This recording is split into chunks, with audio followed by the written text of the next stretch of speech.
One sec. Good evening. I just realized that I had my mic muted this whole time while I was speaking. Let me also, before we begin stream, get my phone over here, just in case work calls. You might hear clanking in the background. Don't worry about it. There we go. Now if I get a work call, I can actually respond to it, though it's unlikely since I am technically on leave. And welcome back to Silent Hill. I was really debating whether we should be going Silent Hill tonight or go for Digimon story time, right? Because I've been enjoying my time within that game itself.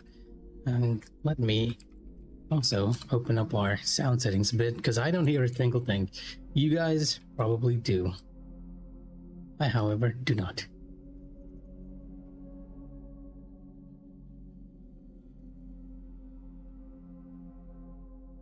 There we go.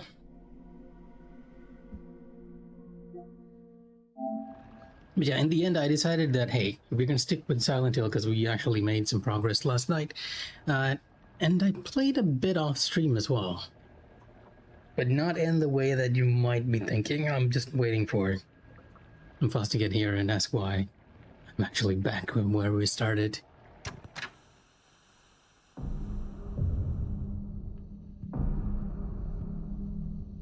Yeah, between Digimon and this, I was like, I still have a bit more grinding to do with Digimon, right?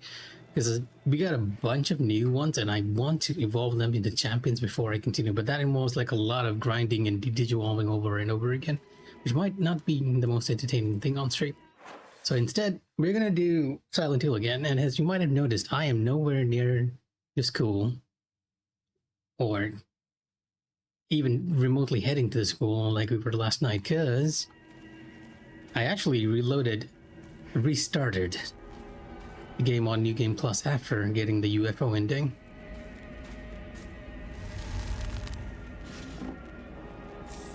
Mainly because I wanted to see what kind of unlock we get, and your reward for actually beating the UFO ending is this. A lightsaber. That's very, very short. And apparently this gets stronger the more battle experience you get, which I have no idea what they're talking about. But yes, your reward for completing the joke ending is a lightsaber, which is not new to Silent Hill, mind you. They have done this before. I think in Silent Hill 3 you could unlock a lightsaber as well. Also as a bit of a joke. But then that game also had like magical girl transformations too. So it took the joke ending to a whole new level.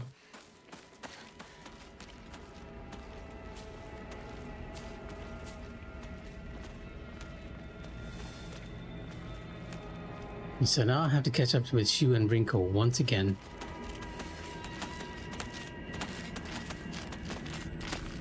And actually head to the school, which was where we left off last night, to be honest.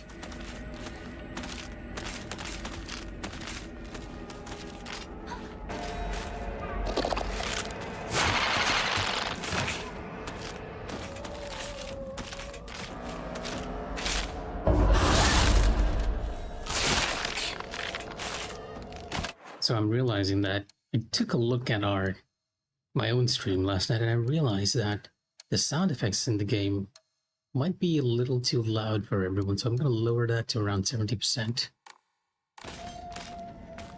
Especially the bloodborne, like critical sound you get when you counter enemies.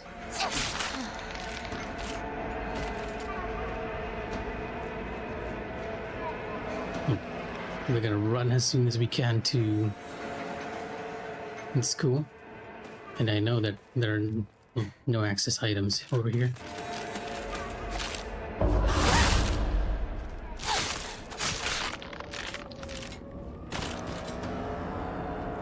One thing I realized while playing that New Game Plus after getting the UFO ending is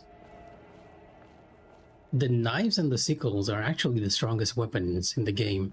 Like, oh, you'd think it's going to be like the sledgehammer or the steel pipe, but it does seem to be the bladed weapons, which I suppose makes an odd amount of sense. Well, okay, I'm actually dying here.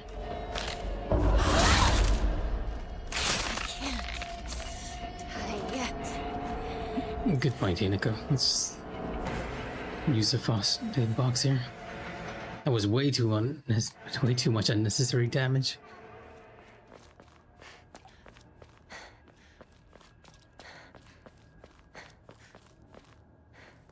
And part of the problem with running through a new area is that this game loves to put ambushes on corners and various other places.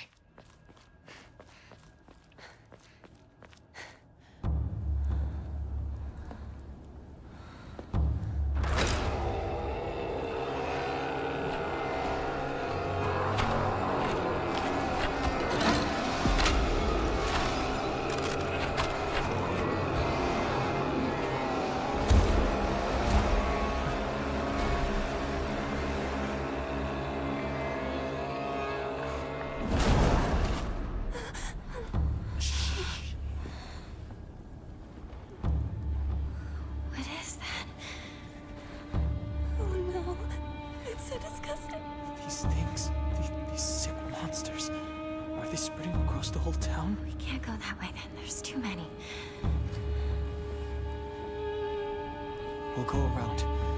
Maybe we can find a safer route there. Yep, this time we are actually gonna skip fighting those things.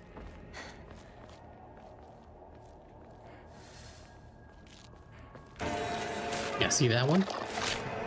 That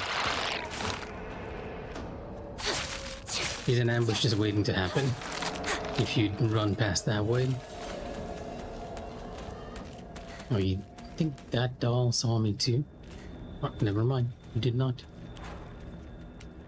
But yeah, generally speaking, I've been switching out all the weapons to the bladed ones. Sickles, knives, anything with a blade does seem to be more effective. I've been trying to sustain it all throughout by using the repair kits on them too. And I do feel like there was a repair kit down here, but that would spawn an enemy right behind us.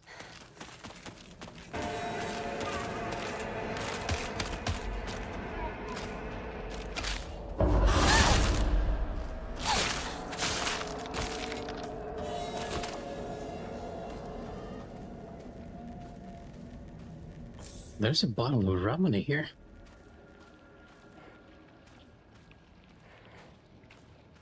Yep. Glad I can still remember that being there.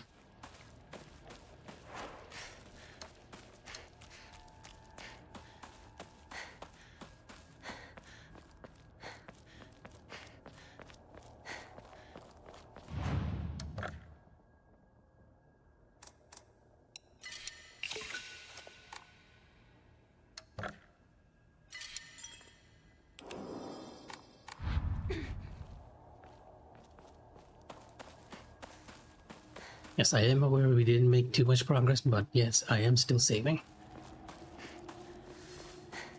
If Psycho Mantis was in this game, he'd be commenting on the fact that I save a little too much.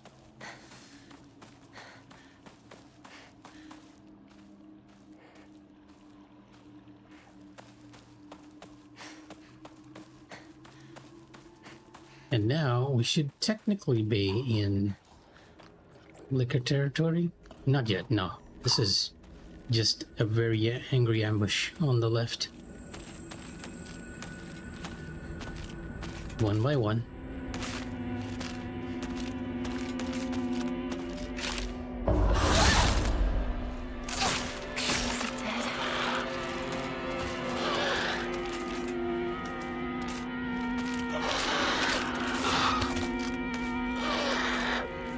I can't tell if the Kashimashi saw us or not.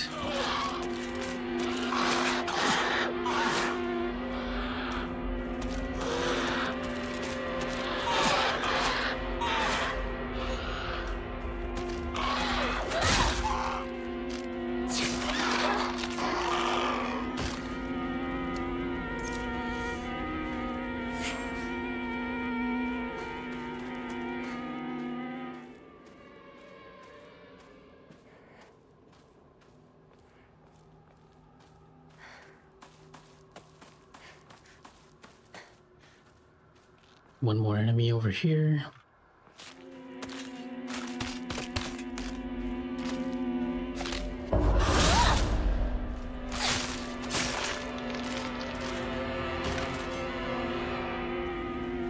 And one item at the corner.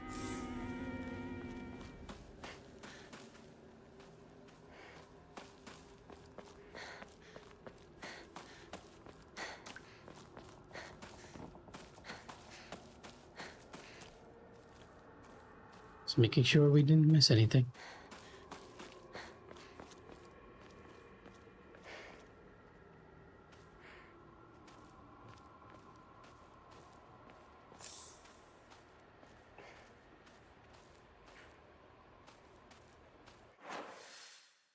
No, Hinako with her sleeve torn off almost gives like a very buff feeling.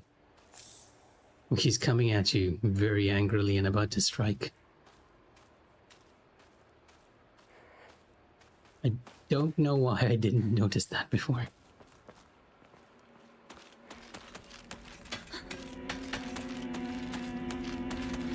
Yeah, it's like, you know, when somebody's just puffing out their chest and heading at you, all aggressive like.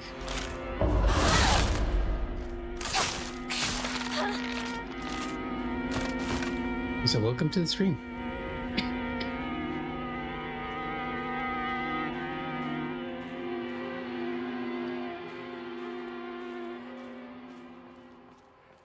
It just feels that way, okay? I can't quite explain it, but it does. Maybe it's just the way her pose is animated. Like when she just does this little walk.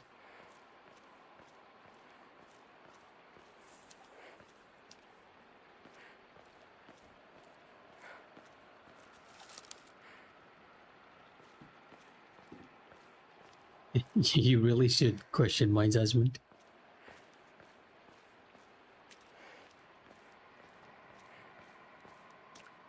It might also be right, because I've seen like a few meme posts where they have Hinako like be a JoJo character, because she's technically one of the Silent Hill protagonists with the highest death count, so to speak. And those drawings are like really buff and muscular. Not too far. And you might have noticed that I'm actually nowhere near the school where we left off last night. That was because, and once again, you might notice this too. When you look at the save file, I have a UFO on this one.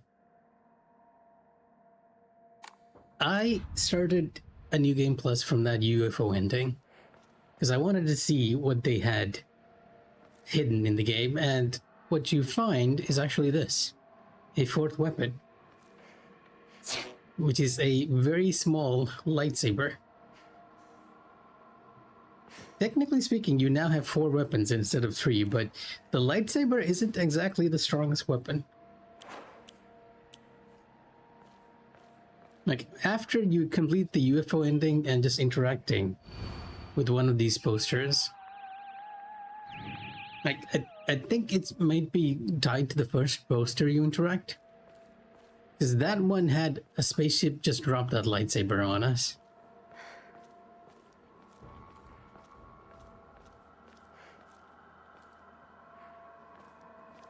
Honestly, the best weapon so far that I've noticed is just the knife and the sickle.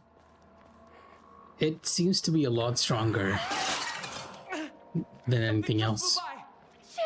Let's get out of here, okay? Which, again, kind of makes some weird sort of sense, because not only is it bladed, it does have the least amount of durability if you're not using the proper charms.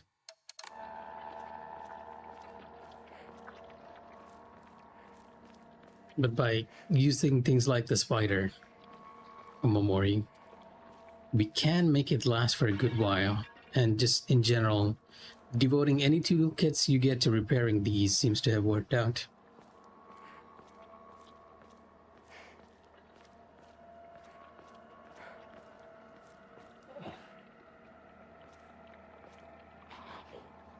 I think I remember there being an ambush here.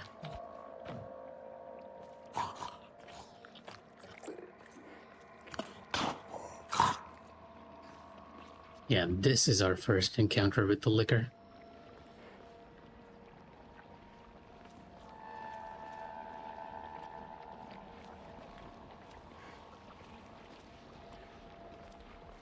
Red capsules, that's a no.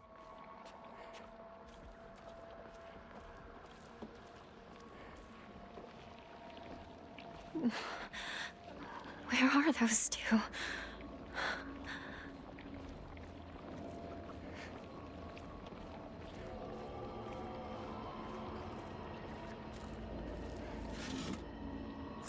Gosh, in the hidden door. Oh no, you have to actually trigger that scene and then go back, and then you'll hear a loud crashing sound. Well, it's not too loud now because This way! we've reduced the volume. It's only after you go down there that this path opens. If this is the secret door you're talking about.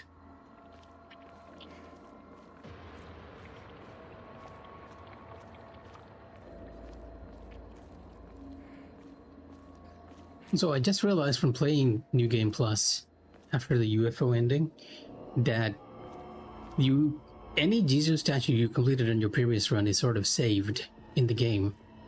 You don't need to do it again. So technically speaking, everything that we've done up to the UFO ending should be already done.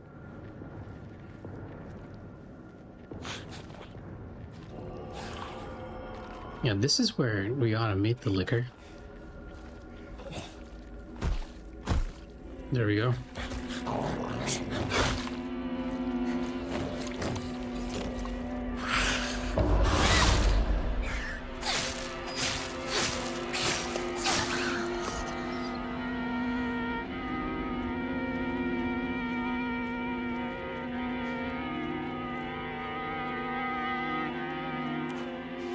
We'll get there. We'll get there. Just maybe not at the same pace as you.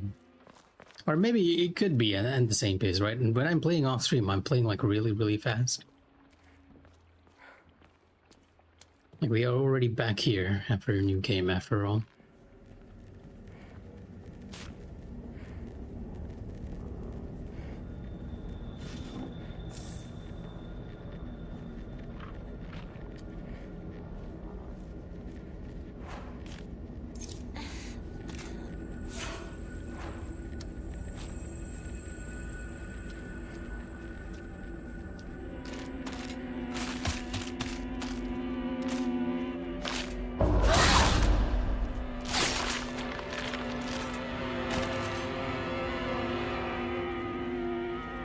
The strength of a bladed weapon.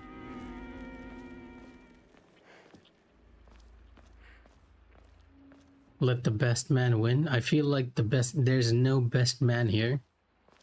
Yeah, Kodayuki does seem nice, but he doesn't seem to exactly have Hinako's best interest in mind.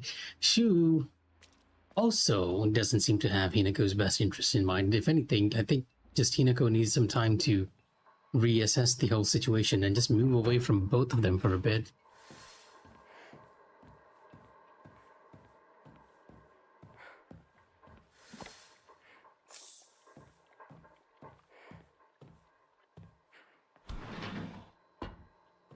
Let's just deal with you, right? You get into the house from over here. I don't think you got in from over here. Where do you get in from?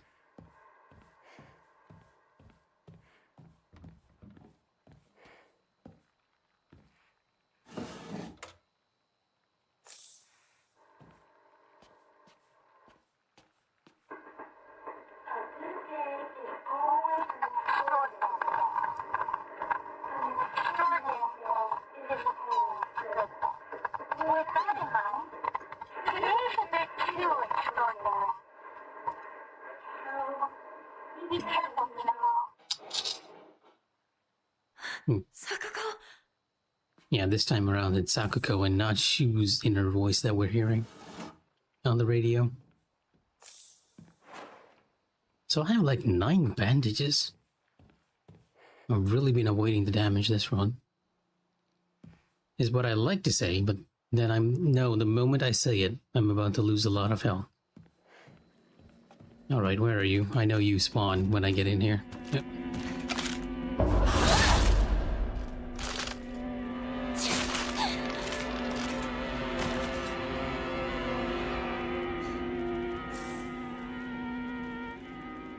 Oh, a kitchen knife.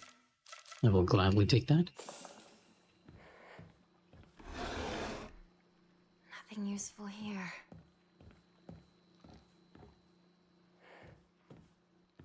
Alright, sure. No worries. I'll share that JoJo reference to you after the stream. I do believe it was something on Reddit. Definitely not a 4chan thing. Though I wouldn't be surprised if 4chan had its own memes about this game. In more ways than one.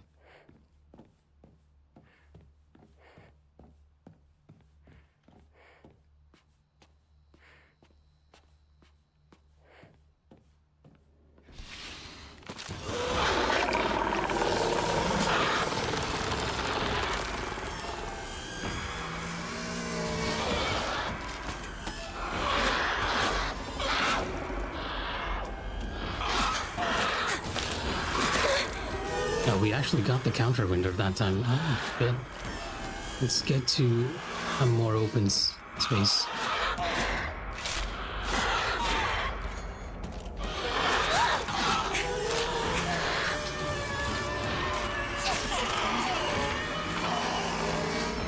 At the end of the day, it's a lot easier to just deal with that type of enemy just by attacking rather than trying to counter. He gives it so very rarely.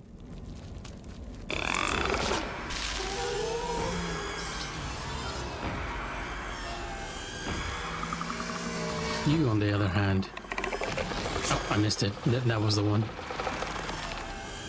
The counter for him is... or for it, is when it does all this spawning on the ground. Then I think of it, I actually don't need to deal with... Oh, no, never mind. There's still, like, plants all over the place.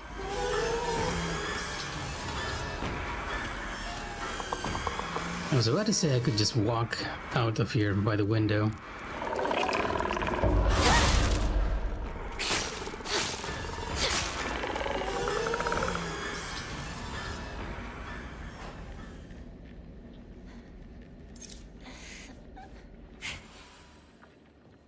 Not entirely sure whether I should use that first aid box, but hey, it opens up an inventory slot.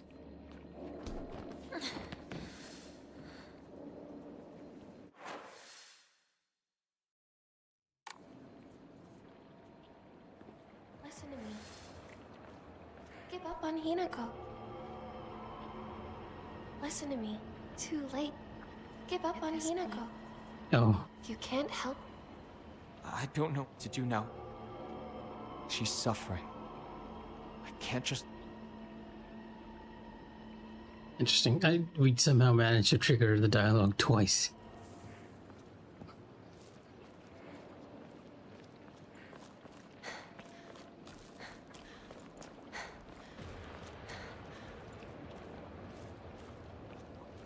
There should be an offering or something in this area, along with a bunch of enemies behind me.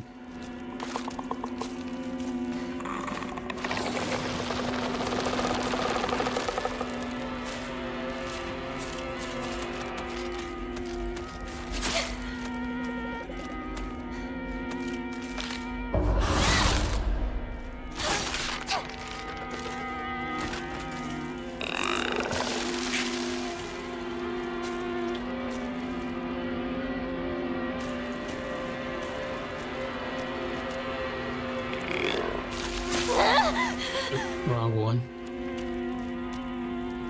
It's when he twitches like really crazily that you want to do the counter. Anything else? It's a dodge. I tell myself and still get hit. Classic. Honestly, this thing's gonna kill me just because I'm trying to counter it more than anything else.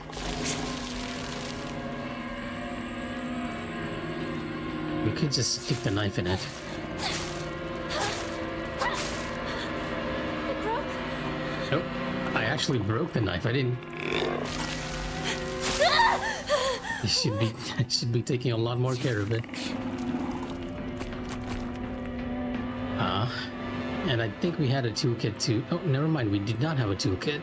It's all right. We have a bunch of weapons we can pick up here. Well, let's use our access supply, bandages. Yeah, there we go. An offering. Originally, this location would have had an upgrade item for your stats. Since we've already picked it up, it has been replaced by that offering. Which is worth it if you're trying to farm something up.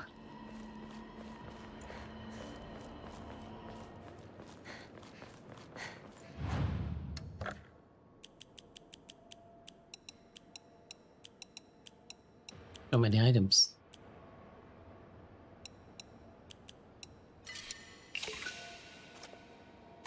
I don't have an upgrade item here, so can't increase our stats. But I can draw a random Emomori. Greatly decreases damage taken at full health. Interesting.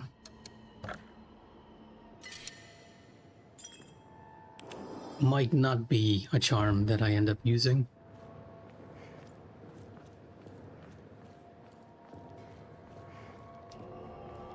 The game isn't exactly clear about what greatly decreases damage taken means.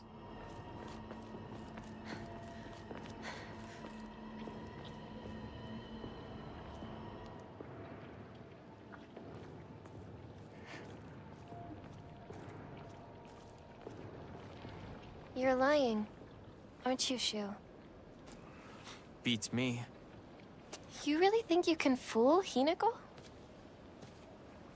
Hinako! You're late. Was worried about you. He wasn't worried at all. He knew his dear partner would be all right.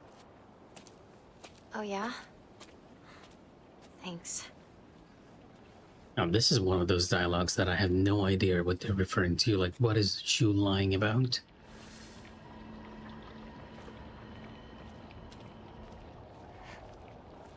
Like, is Rinko just saying that he's lying about his feelings towards Hinako? Is he lying about something else, like giving the meds to her?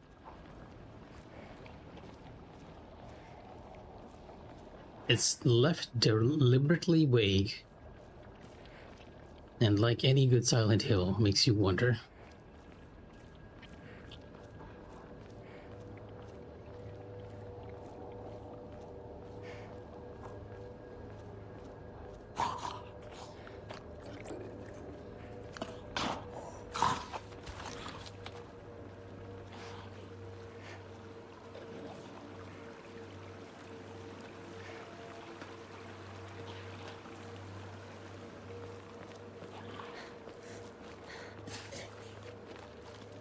I think this was the area where I died to last time. And you'd be confronted by a liquor and one of those enemies that likes to spit at you. So we can finally see the other side of that bridge. Now covered in red plants, inexplicably.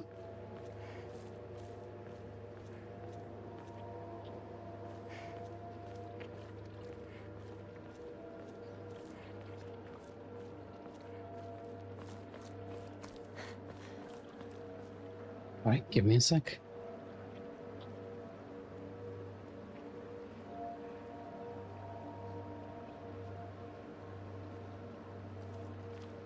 Lots of little notifications from YouTube. Now, let's be careful. I'm not certain where the exact spawn trigger for the enemies here is.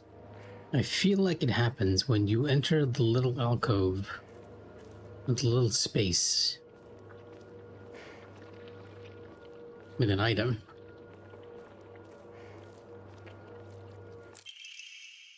Yeah, and we got the research journal.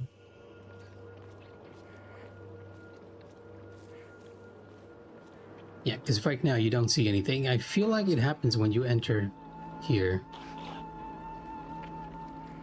Rather, I'm already seeing one of them. But the one that spawns behind us... No? Okay.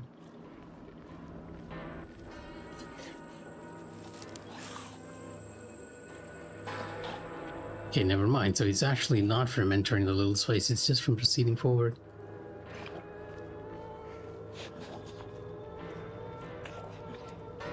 Because I want to deal with that enemy first before it boxes us in.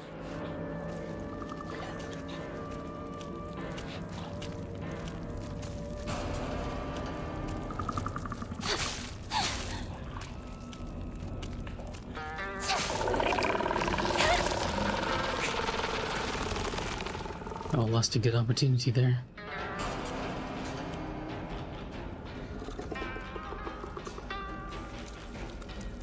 It's leaving tendrils all over the place.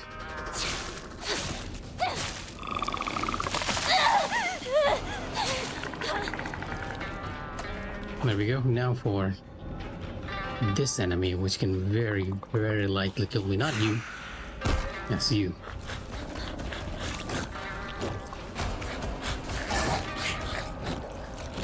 It might be better to wait till it just tires out.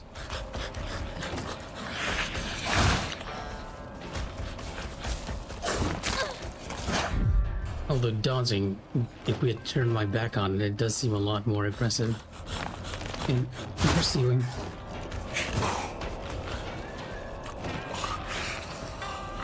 Okay, there we go. Just a bandage for safety.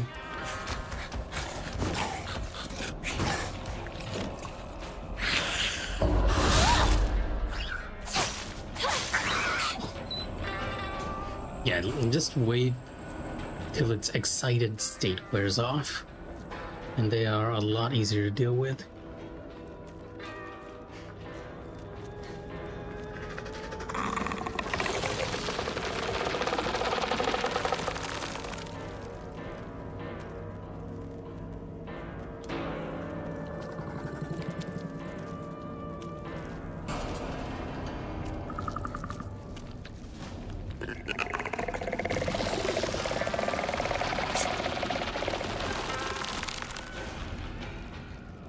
Well, at this point, you really should know more about the lore than me, but go ahead. Shoot your shot. Let me know your question.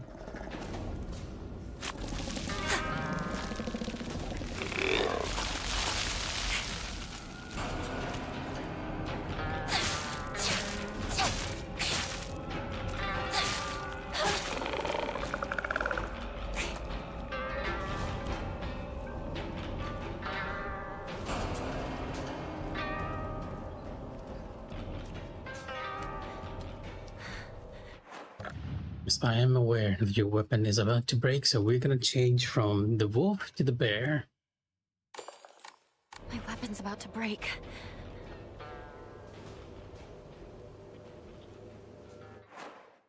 Oh no, okay, so to answer your question, there is a few things that we can talk about here, right?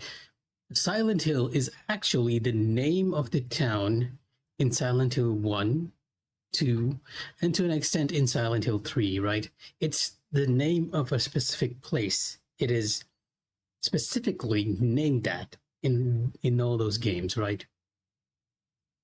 However, the events that happen in those games aren't necessarily restricted to that location, especially when you get to the later games where you're teleporting all over the place, right?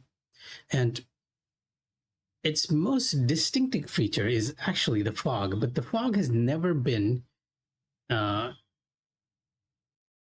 something malevolent, right? It's just the actual reason for the fog being there was when Silent Hill 1 originally released, right? It released on the PS1, and the PS1 didn't have enough of the hardware power to actually render out an entire town in a distance. So and that's the reason why if you played like the older PS1 games, it will always seem like it's very dark in the distance. Uh, what the Silent Hill 1 devs did was they changed this darkness into what looks like fog, and that's the actual logical reason as to why the Silent Hill games have the fog. But other than that, the most distinctive thing about the Silent Hill games is the fact that you have an other world, and that most of what's happening in those other worlds are caused by, they always give like two reasons for it, right? Either a logical reason, which is based on the maluse of various weird type of drugs, or based on supernatural entities like demonic rituals and psychic powers, right? So to say that Silent Hill is the town and the fog, I feel like it's a lot more nuanced than that. And that's the one of the things I have a problem with this game, right? It's very much Silent Hill in terms of lore and setting. Like in terms of what we've gotten in Silent Hill F, I think it hits each and every one of the lore notes of the original Silent Hills, right? However, this is by far the most combat heavy, next to Silent Hill Downpour, I'd say. Next to that, I feel like this is the most combat heavy and the most the one Silent Hill game where I'm not at all like scared of what's gonna happen, right? You've seen me play through this entirely, and I don't think I've flinched even once, other than for taking damage. Like when I played Silent Hill 1 and 3 especially, I was a bit unnerved. Just I don't feel like that here because the combat is so good, right? The combat is actually fun to the detriment of the horror, and that's the problem. So yeah, I'm not sure whether I answered that question, but if you were asking me whether the Silent Hill is the town or the fog, traditionally it's always been the town and the fog and the other world, all three elements. However, this is the first game that's been set in a Japanese setting, because all the other games were set in a Western sphere, right? A Western culture. So this is the first game that is taking the concepts of all these other games and then taking it out, because in Silent Hill 1 you go to the town, Silent Hill. In Silent Hill 2 you go to the town again. And in Silent Hill 3, although you start off in another town, you still go to the town again. And in the case of 1 and 3, they connect like very heavily back. So yeah.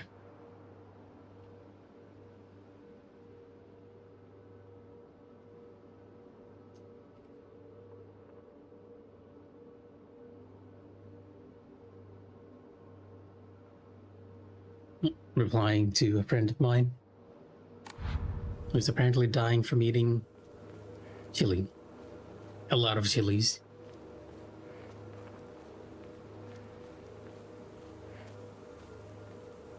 I can actually relate. I can actually relate to that on a literal level. And I'm sure Mufaz here knows what I'm talking about.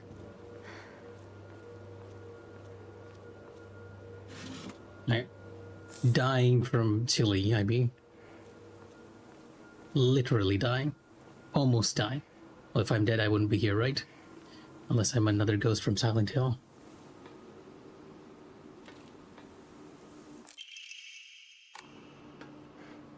Yeah, and to explain the context, we had a challenge of sorts here, a challenge of sorts by one of the outlets called, the outlet itself is named like Burgers to Mars. And their challenge was that you could have a meal made out of ghost pepper, like a burger made out of ghost pepper, right? And they had like different levels of intensity here. A friend of mine, well, a coworker of mine, he knows that I love spicy food, right? And he's like, okay, let's try this. And I did not know at all what kind of challenge this was at that moment, right? When he was doing all this stuff, when he was actually ordering for us. And he's asking me like, what kind of level do you want to take? And I'm like, let's take the highest level. And we both took the highest level. And it didn't occur to me that we were doing something weird until when the burger was delivered to us, they gave us a legal indemnification notice that basically said, if you try this, we are not going to take any we are not legally responsible for any damage that is caused to you by it. And I'm sitting there like, what is going on? Because at that point, I am never eating anything spicy enough that had actually physically caused me damage, right? So we eat this entire spicy burger made out of ghost peppers, and quite aptly, it was named this level that we took. It was named Injury, and at the moment of eating, we were not affected by it at all, right? We were like, okay, it's very spicy, and we had like our eyes were running, but that was about it. But around evening was when you started to really feel everything. Like I had intense stomach cramps, so intense that it felt like my insides were rearranging themselves. Luckily, it happened at home, and when that happened, I went to sit on the couch, and I'm drinking water, I'm drinking milk, and nothing is helping. At the end, it was so intense, I passed out momentarily from the pain. Like I fainted on the couch, thankfully, from that pain. And I feel like after that, I have developed an aversion for very spicy food, unless I'm marginally certain it's gonna not again rearrange my insides. My friend survived a bit too. Apparently he chugged like 2 entire large, I'd like to say large containers of milk. But yeah, that was an experience and a half, I tell you. And not an experience I wish to repeat in any way or form.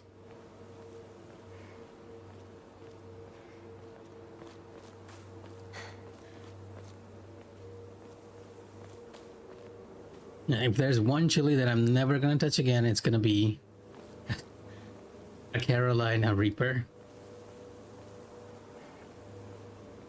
Because that burger was made of those. No, never again. That's one meal I will never, ever again try. You have to understand, when I got home and when those stomach pains got like really intense, I genuinely felt like I was dying. Initially, I was just sprawled out on my bed, sweating buckets. And it's only after I managed to get up. No, I think it was after I fainted for that little bit. That's when I went to bed. And I was just sweating buckets trying to get that out of my system.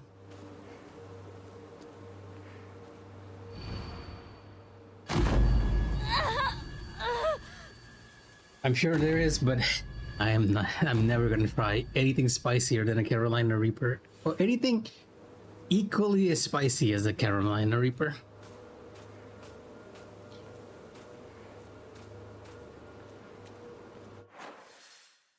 Ironically, after that, I did end up eating some curry made from those same spices, same chilies. We went over to a friend's house, and apparently, according to the friend, what happened was they had brought like a pack of Carolina Reapers from the store, and they kept it in the fridge. And their grandmother wasn't quite aware of what a Carolina Reaper was, so she made a curry from those Carolina Reapers.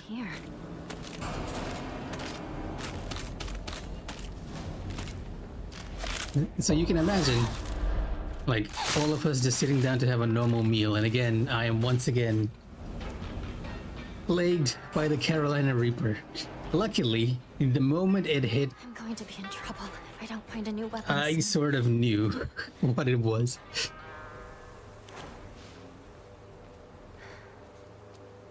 Yeah, well, thankfully it didn't get to that level, right? Because, again, the moment that taste hit me, I knew immediately what it was. And everyone else in that family were not so lucky, because I stopped like relatively early on, so it didn't do any damage. But the rest of them, they kept eating. I asked them what they were, and they were not sure till they started to like physically feel the pain again. Like, my friend actually had like snot, and it was kind of disgusting. He had like snot and tears and everything falling out by the end. No, I asked them what it was. I told them it's like very, very spicy, but you have to know, a lot of us over here, like, we love our spicy food, so I can't blame them.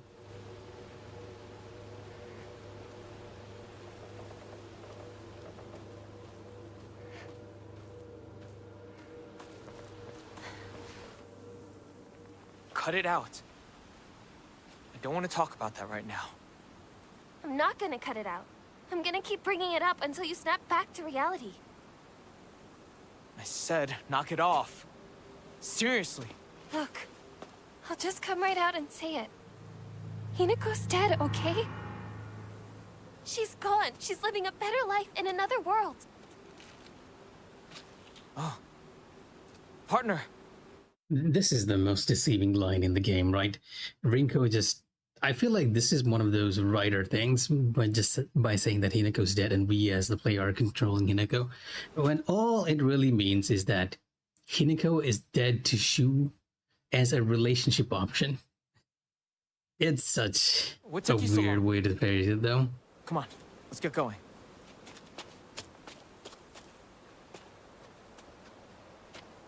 So she has a steel pipe in the cutscene. I don't have a steel pipe. I have a lightsaber.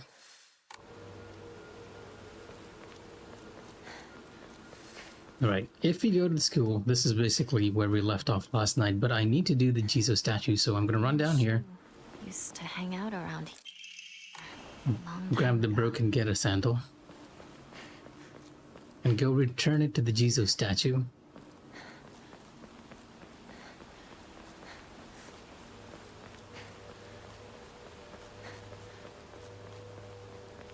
Honestly, I don't think they suffered too badly, because I'm sure my friend's mom and my friend's mom mainly was like, okay, I'll try and make it again. I kind of like that. So, braver woman than I am, that's for sure.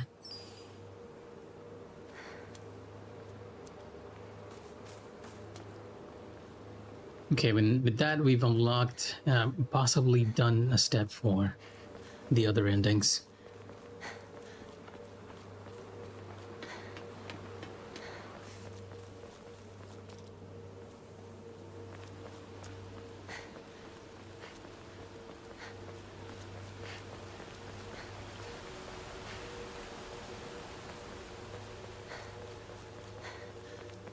Yeah, I kind of wish they did that too. It's kind of weird they don't, because I feel like that would be an easy swap. There are some cutscenes where it does make sense, where you would want another weapon in the animation, just because Hinako might be doing things like smashing in an enemy's skull, right? Which she does when she's a bit frantic in the cutscenes.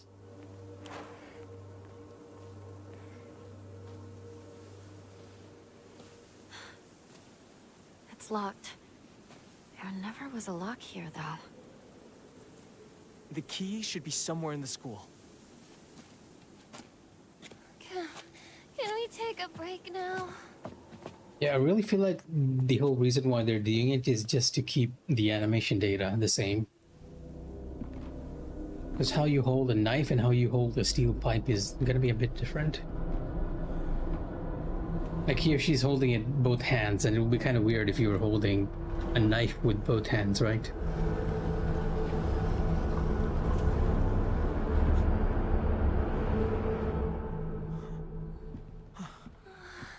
I can't. I need to take a break.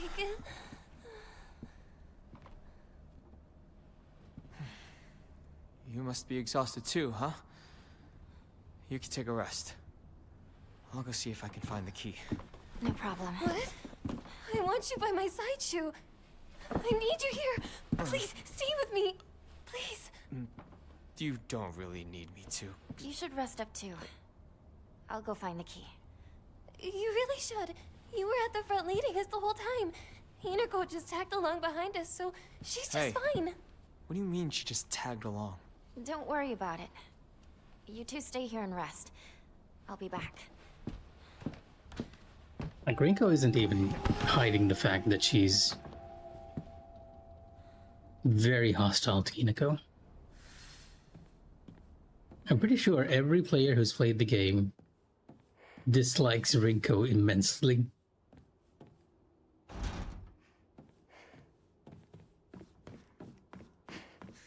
Although I feel like Hinako has her moments too. Haven't been here since graduation. Yeah, and since we're playing on hard mode, the scarecrows are already spawning. This way's a dead end, we'll need the key. The way I want to go is over here. And I'm not entirely certain we can find a weapon around here either.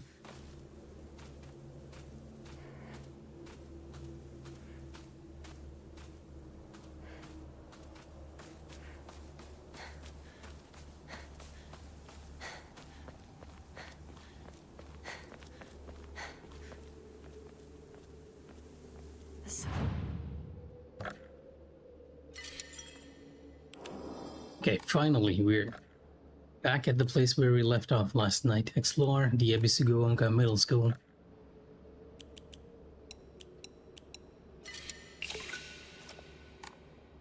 Kura's older than the school.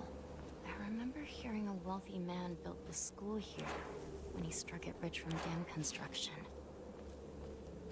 And we would later find records proving that that is actually true. Why would someone put this here? He struck it rich from the mines and he donated a lot of that stuff to the school.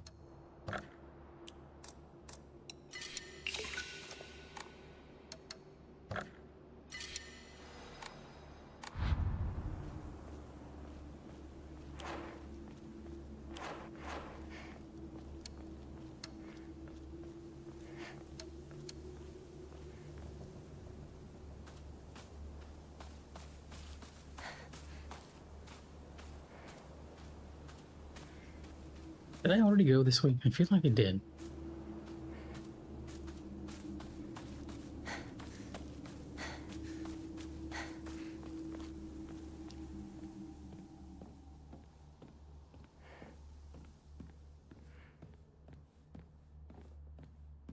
Now the question is, which one of you are alive? Which one of the alumni here is gonna come alive and attack us? There's a note over here.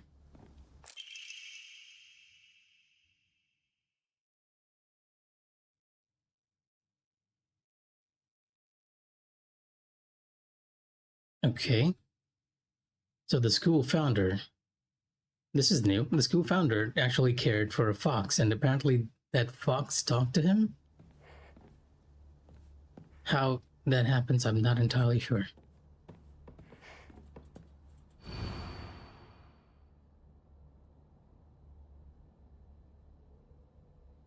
The box won't open. I need a key.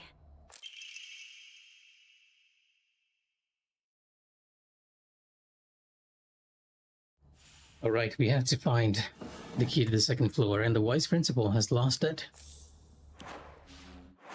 Thankfully, we have a steel pipe now, so we can... Oh, I have the boar one instead of the spider one. That's why I was losing a lot of durability from the knife weapons. I must not have changed that after coming from the Dark World.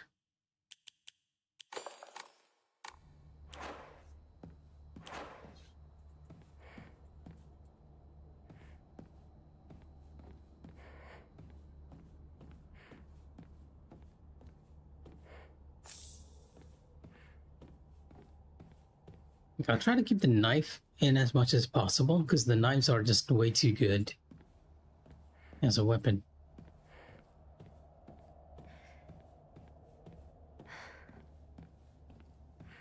Honestly, I'm just waiting for this to jump out at us.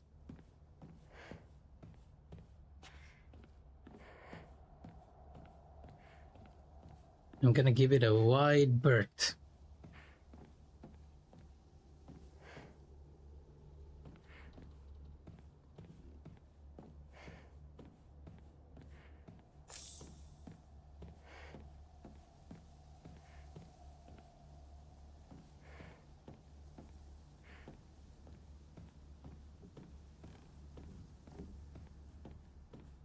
Nothing here, that's new. I do believe this is the classroom which you can use to access the courtyard.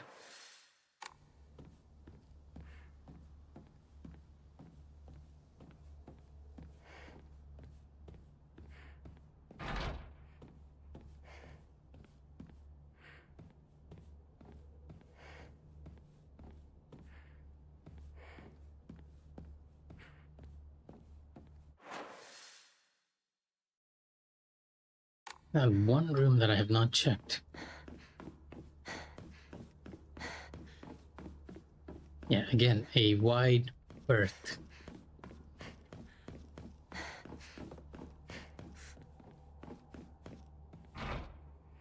Damn, this one's stuck. Not going that way.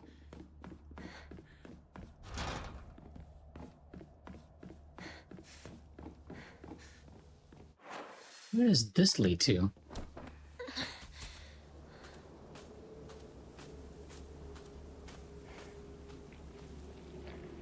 Oh, right there. There was that little line here and an upgrade item here before. But now it's just divine water. They do say that old buildings, like supernatural natural nonsense, right? Old buildings tend to house the sounds of those who live inside them, who have lived inside them. And our actual puzzle location here is the locker room. So I'll need to find the hint system first before we can open this.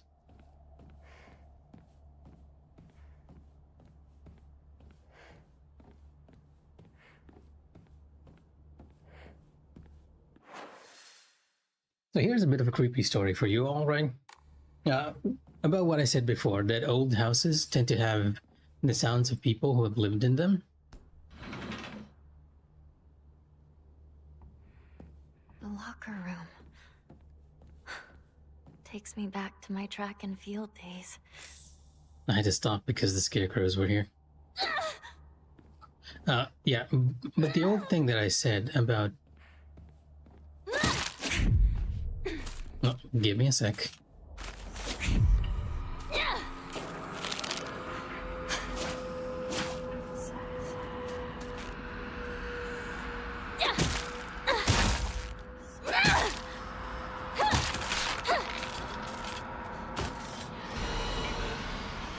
Okay, let's try it for the third time. The old thing that I said about old houses having the voices of those who've lived in them for very long, that I've actually had that happen to me quite a few times. And it might be because I'm very close to my younger sibling as well. Like, whenever we are in the house together, we'll always be annoying each other and calling to each other, right? So occasionally, when there's no one in the house, I swear that I've heard my younger sibling call to me, right? Calling my nickname that she does for her older brother, right? And oddly enough, my younger sister has heard the same thing in my voice calling to her. And this house originally used to be built on a graveyard. They removed all those bones when they built it up to the 5-story building it is now, but still, lots of weird stuff has happened here.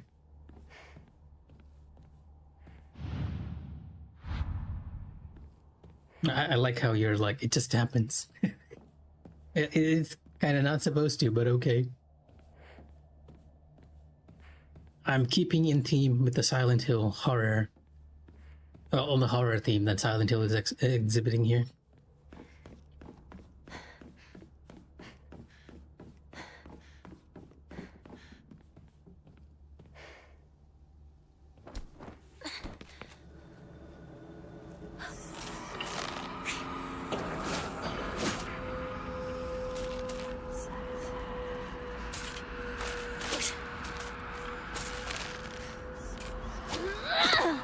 Oh, I missed the counter window.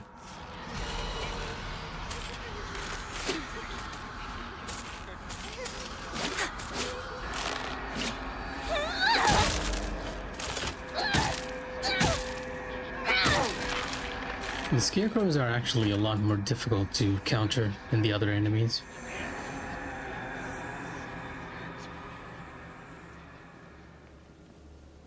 Now, there's an old saying in a house that if you hear people calling for you in the middle of the night, to never look at that direction. Scared or anything when we heard it.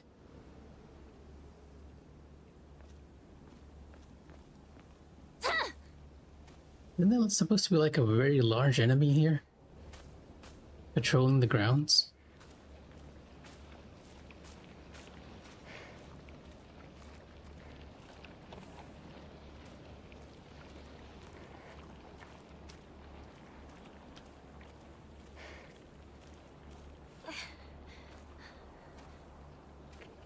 Oh, that is a very common uh, occurrence in our island, right?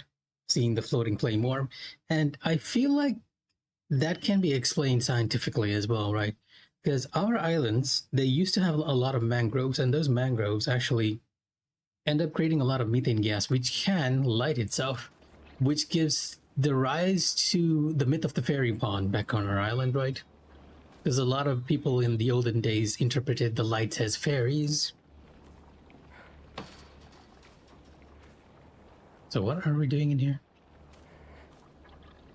Yes, well, fairies, jinns, ghosts, you give it a name. Fairy pond. Hairpin? Is there a hairpin around here?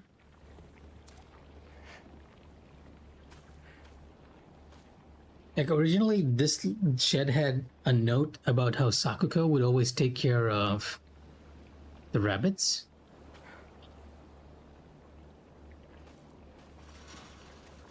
Well, I'm not seeing a hairpin in here.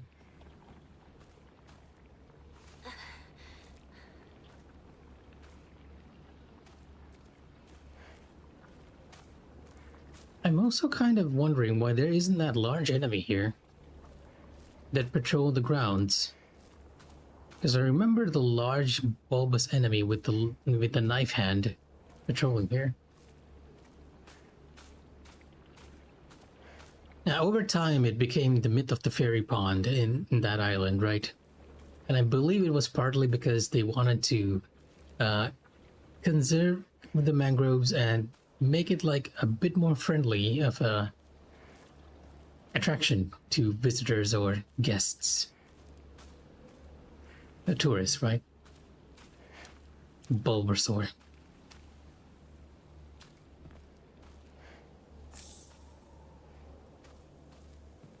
I swear, there used to be a large enemy around here.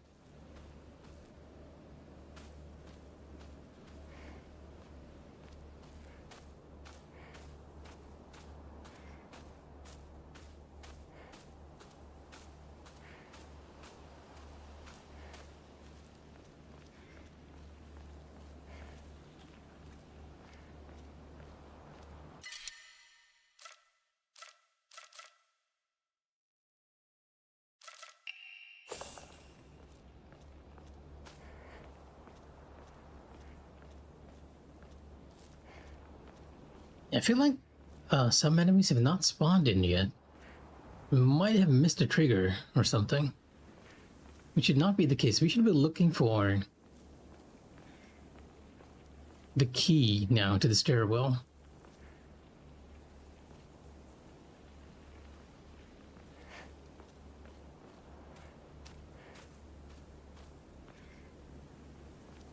I'm getting a static buzz from my controller. Oh, here we go. The key is actually different on this difficulty. It isn't where I picked it up before. Honestly, King, if I'm being totally honest with you, a lot of the elderlies in the islands would definitely try and prank you guys if they knew you were up to something in the forest.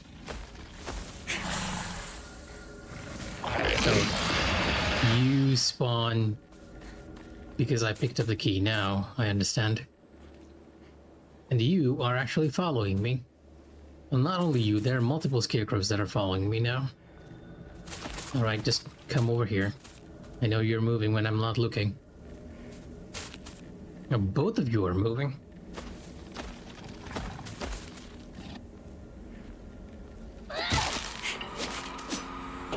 Deal with you all one by one.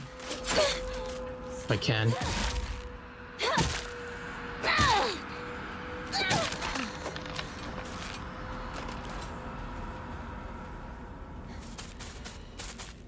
It's a little closer so that we don't attract the attention of big, dark, and spherical down there.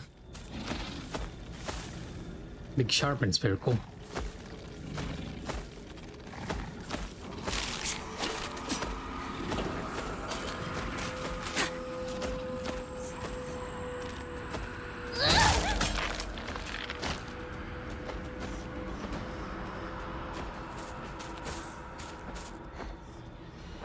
There's how many scarecrows are actually following me? There's like 2 down there just waiting for me to turn my back.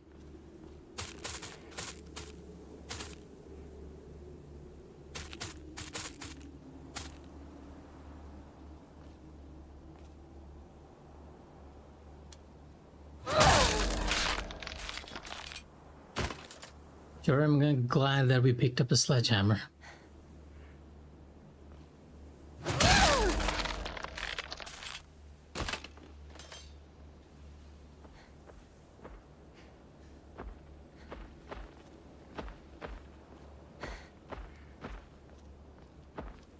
Look, again, I wouldn't be surprised if the elderlies back there did that on purpose just to scare you guys.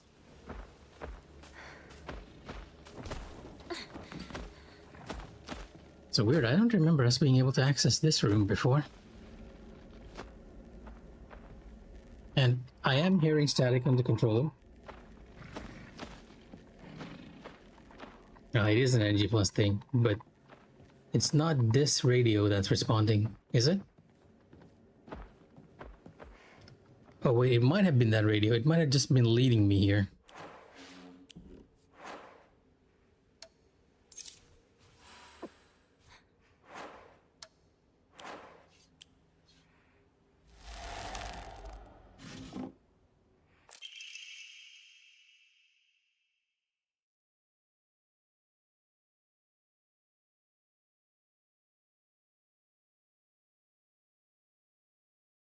Okay, going back to what we were talking about before, it seems that even before the Divine Tree Fate, there was actually a Water Dragon Fate.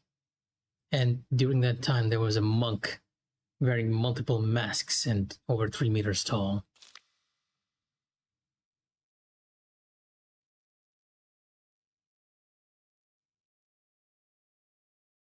And he was the one who actually started the Divine Tree Fate. Because the Water Dragon Fate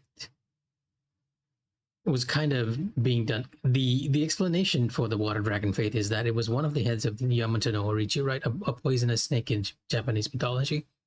And according to the law of the game, that landed in this town. And because of that, you had like poisonous gas and geysers all around the thing. So this monk was like, look at this tree, worship it, and to seal the water dragon so that you will no longer be plagued by the poisons and whatnot.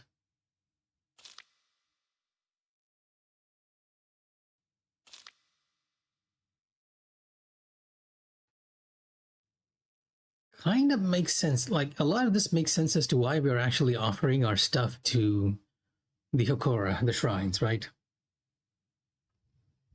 Because we have the Tsukumogami Fate here, as well as the Divine Tree Fate and the Water Dragon Fate, and don't forget the Inari Fate too. Oh, the counter greatly consumes stamina. Interesting. This looks useful. That actually sounds like an Omomori I should be using here.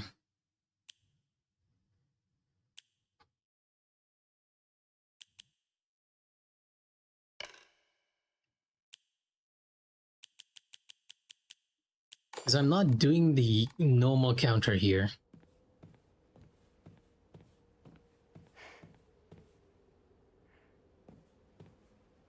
Yep, I got the rabbit.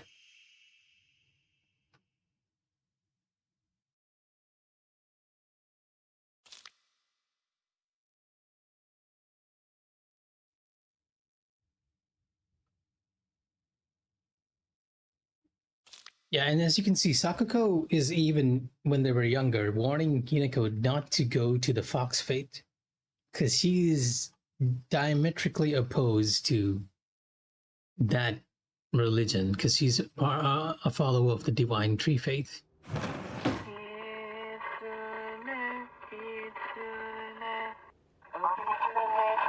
I guess it's coming from my controller.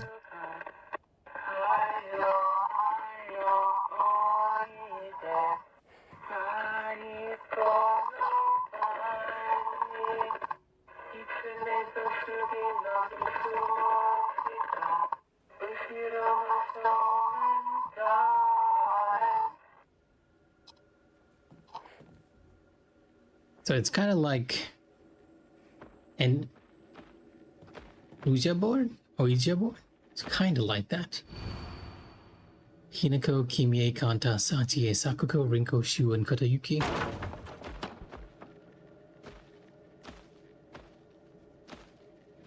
And now they're all on chairs.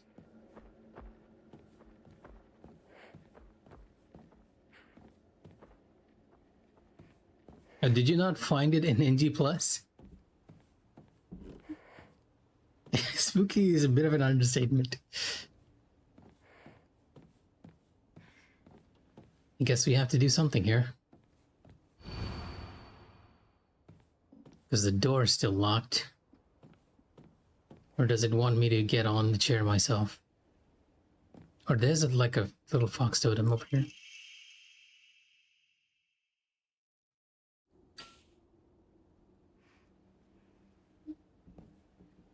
I swear, if there's a new enemy in NG+, right?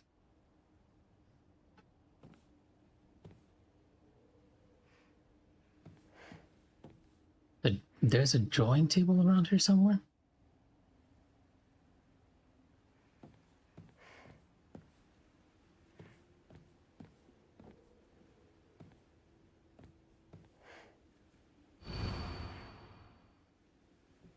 Oh, you meant the blackboard.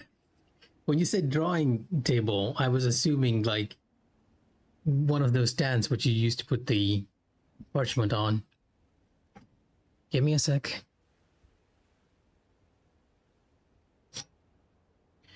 Hinako disappeared, Kimie cancer, Kanta heart disease, Satie cancer, Sakuko heart attack. Rinko burned to death, Shu suffocation. Kotayuki, wishes will come true.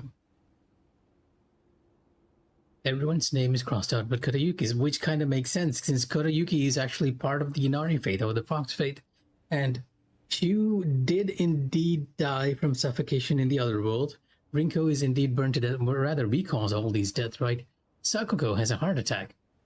So here's the one thing that I've always wondered. Like I said, there's always like a logical reason for the stuff that's happening in Silent Hill games, right? In this case, we are experiencing a bit of a drug-addled nightmare partly because of the clinical trials that are being conducted in this town, and partly because of the poisonous gases that are leaking due to a sudden upturn in activity because of the water or methane gas that's trapped beneath the town. That's causing all the random bursts and breaking the bridges and everything. But the one thing that I never understood was what actually happened to Sakuko at the very start of the game, right? At the very start of the game, it looks like she's been overtaken by plants and just eaten alive. But here we have a potential clue as to what actually happened, in that she had a heart attack there. The logical reason that she died during that point in the game, and during the very start of the game, was that she had a heart attack. And because Hinako is like really hopped up on the red pills, to her it seemed like, hey, yes, she was overtaken by plants and eaten. Kotayuki, wishes will come true. And the door is finally open.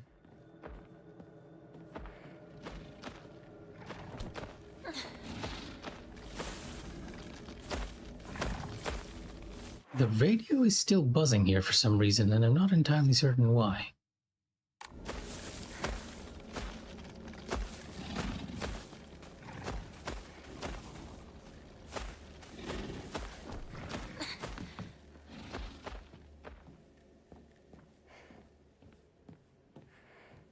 Now, you guys probably can't hear it because it's coming from the controller, but it is giving off like random static sounds, and that usually happens when there's a radio or something which you can interact with nearby. Not that I'm seeing any here.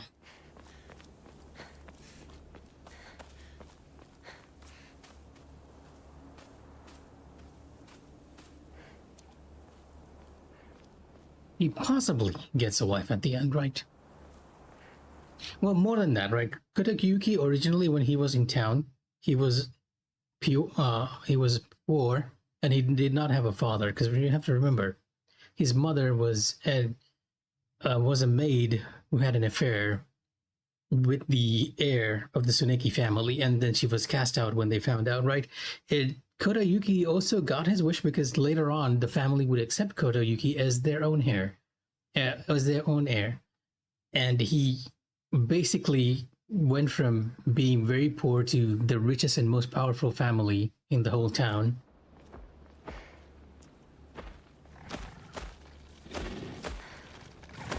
So in more than a few ways, his wish indeed did come true.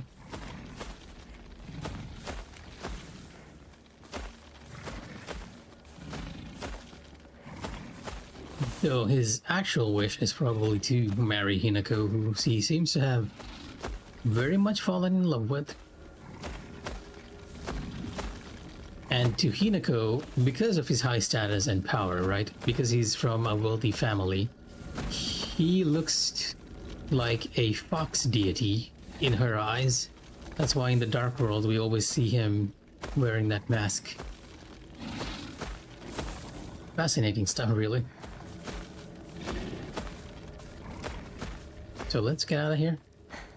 Now that we have the key, we don't really have a reason to be here.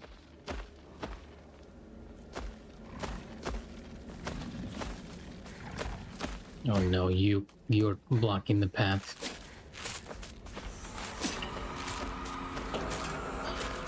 You can wait outside.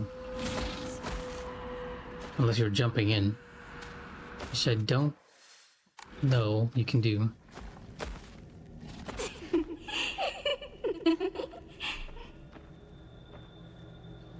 That's not creepy at all.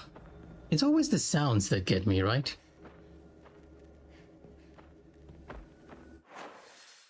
Okay, what did we get? The key to the second floor.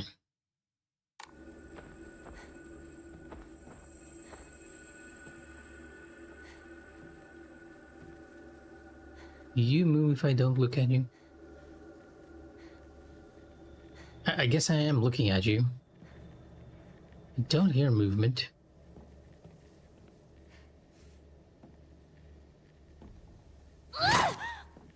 Oh, never mind. Just wasted my durability, I guess.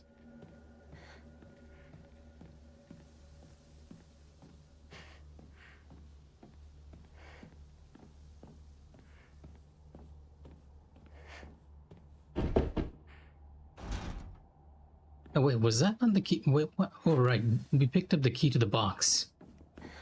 Not the key to the door. The box won't open. Or maybe not. I need a key. Wait a minute, what key did I pick up? Main building, second floor stair key. Right, Ace is leading to the second floor.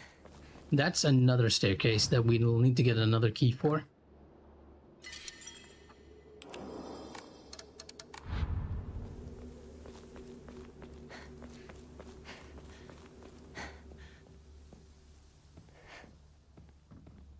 Yeah, there should be one over here as well. And then the other one on the other side. I'm choosing the one with the least amount of scarecrows. Can't you believe me? Although we're going to be running into them quite a bit on this floor.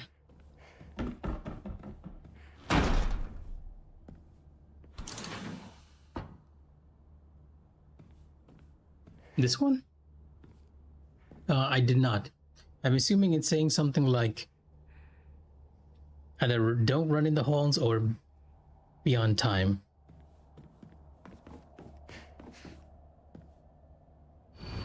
Oh, this one. Yes, I actually did check this one.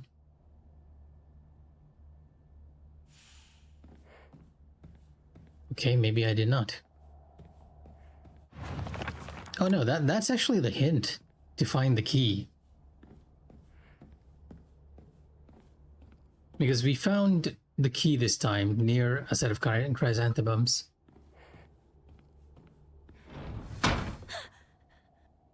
What's that? Okay, I guess we're locked in here until we can figure out the box puzzle. It can't be as bad as the puzzle on the highest difficulty, right? Because that one had me confused for quite a bit. Shoe seat. This was Rinko's, this was Hinako's. She never mentioned where Sakuko was, now that I remember. Alright, have fun eliminating Rinko. I can tell you, at least, do not like Rinko.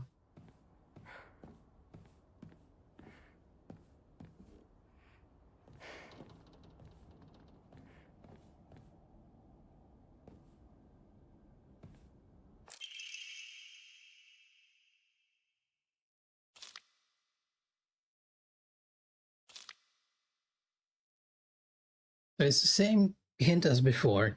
You're basically given a box puzzle and you have to use this letter to figure out how to open it. And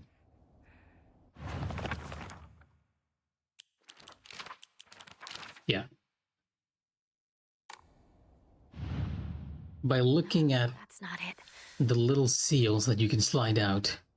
And then I feel like it's the same thing. We're looking for anything that's Rinko will talk about how both she and Shu actually went out during a school day and how they had a treat that was both sweet and tart. And the hint for the puzzle box is that you have to look at all the items that are sweet. And for some reason, I don't know what exactly this is. This is a chrysanthemum, right? In the highest level of difficulty, you needed to have this active too for the puzzle to work. Because I was just putting in all the fruits that seem like really sweet.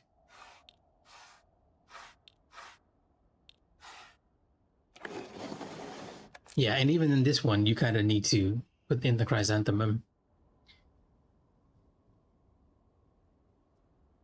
And even though we're getting it, this envelope at school, and I know that this might be confusing for those of you who are watching,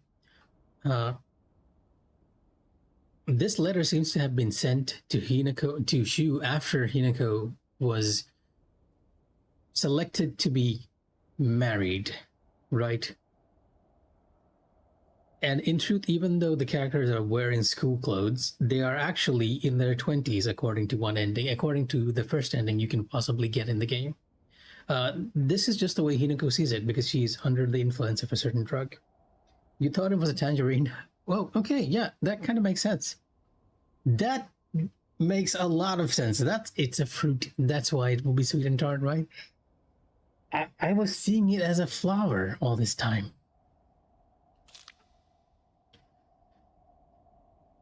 Like, yeah, classic symptom for me, really. I'm always overthinking stuff. Yeah, because, well, unfortunately, I can't quite show it to you again. But yes, it kind of looked like a flower to me. And I think I got slightly confused too, because the chrysanthemum seal in many of the items you find in the game actually looked like that.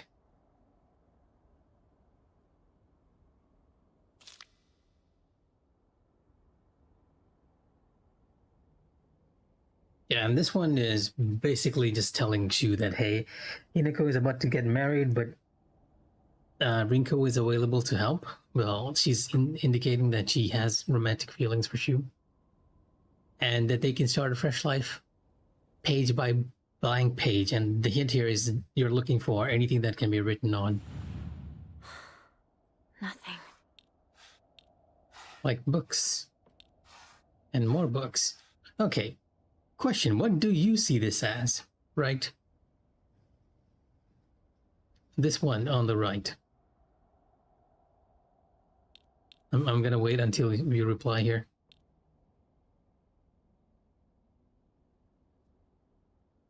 Yeah, pancake or coffee bean, right? I was thinking it was a cookie. Not a pancake. I can see the coffee bean. But definitely not the pancake. I was thinking it was like a cookie or a biscuit.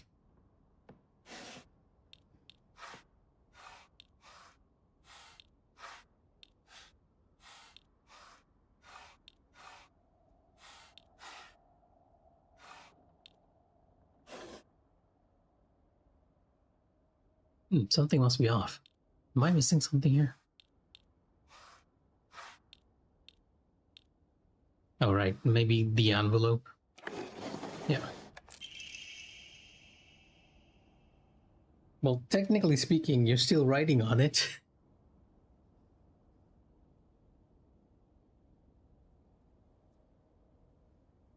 Yeah, it's one long romantic letter, and somehow Rinko thought that she would be patient enough to actually go through the puzzle box and find her letters each time.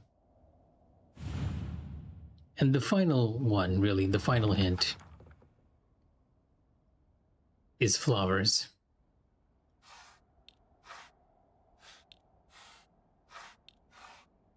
See, this is the same thing.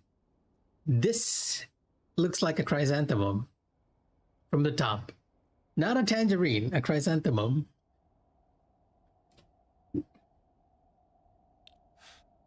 But now that you said it, I'm finally starting to see it, that it might be a tangerine.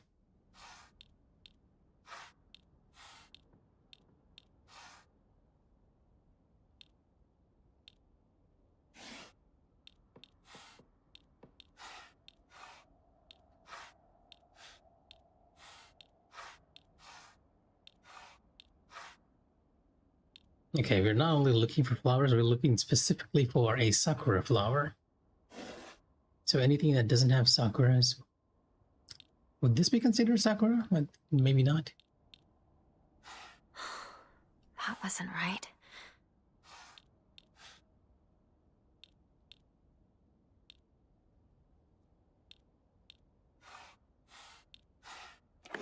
Yeah, it is considered a sakura. Yeah, and when you finally open the box, it explicitly tells you that this is an unopened envelope. So Shu actually made it to the previous box, but he never opened it up to this extent and got this confession letter.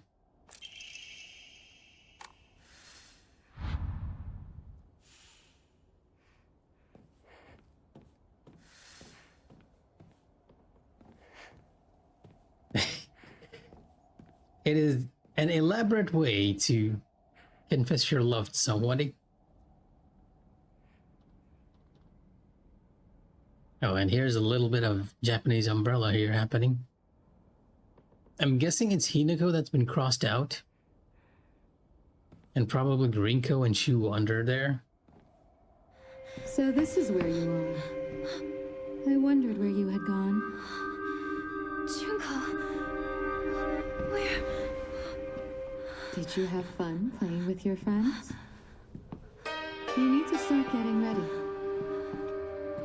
It's time to say your goodbyes. Junko. You're going to kill them with your own hands. You can do it. Isn't that why you're here?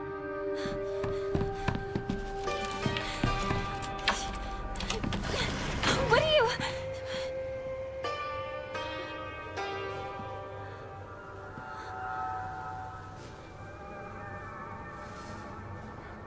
Notice it's only after Junko mentions killing her friends that she starts to do it in the other world.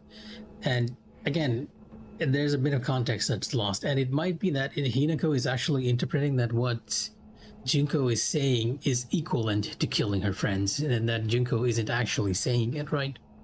Because what I believe Junko is saying here is that you're about to get married, so you're gonna have to cut some connections with your friends.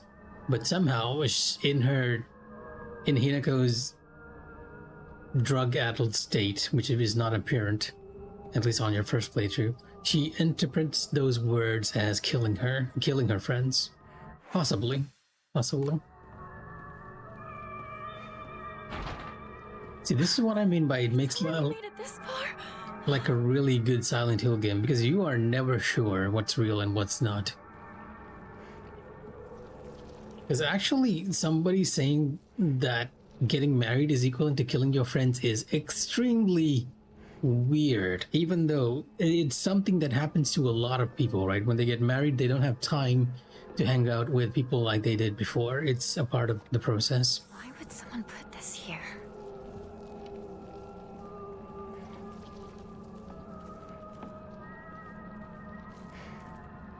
So it's possible that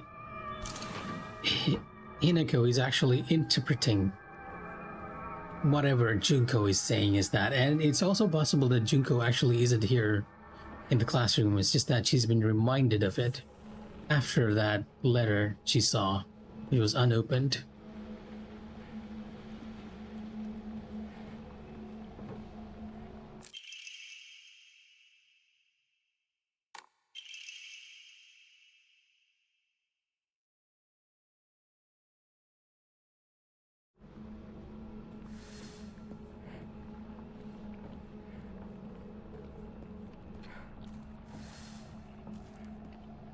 You know, I feel like we got the hint. Oh, was that? I don't feel like that was complicated, really, to be honest. I'm just gonna spitball it here, but the reason Sakuko was calling Hinako a traitor was when they were younger. Hinako, well, when they were kids, right? Hinako was like, "I'll always be your friend." But then Hinako is about to be married and is no longer going to be around with Sakuko. So for Sakuko, Hinako leaving her is tantamount to betrayal. I feel like they kind of explained this already. Unless there's more to it than that. Because you have to understand that Sakuko is indicated to be a bit on the autistic spectrum. So whatever Hinako says, she's treating it like very, very literally and very, very seriously. And in case you were wondering why I'm running around here, I'm doing it because I feel like this was where we picked up the hint for the locker room, but that does not seem to be the case.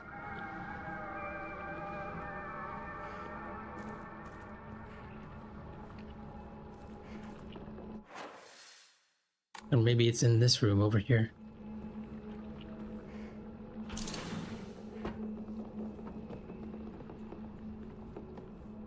Now, the layout of this room is different too on NG+.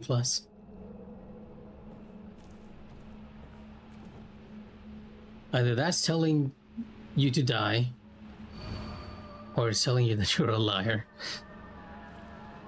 Okay, this feels like it might have been written by Sakuko. Liar, liar.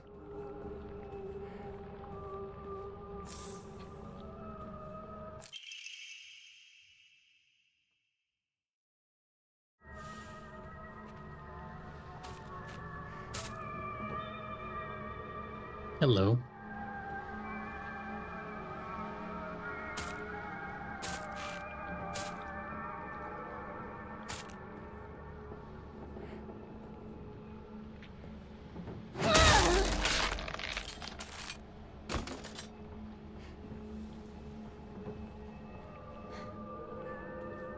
The sledgehammer being incredibly appropriate for this area.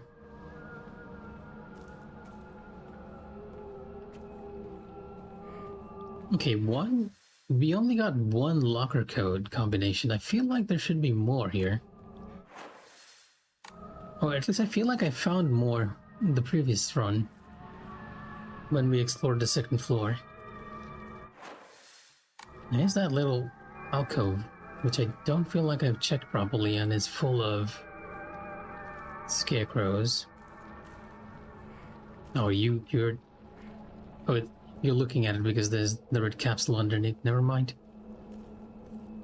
Like when Hinako turned her head toward the scarecrow, I was thinking, yeah, that's an enemy.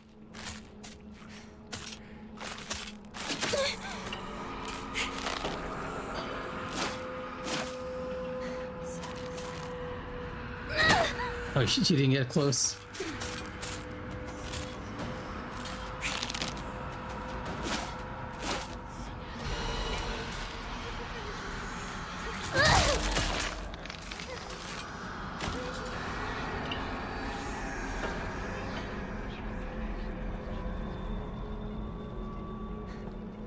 Yeah, when you say that, I get the feeling there's something else here. But other than these scarecrows, I'm not really seeing anything just yet.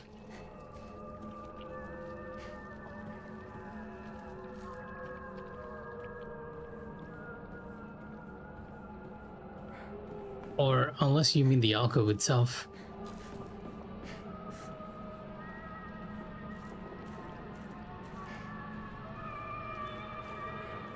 I might have if you mean this general area, because we're not seeing anything It can't be picked up unless you mean this.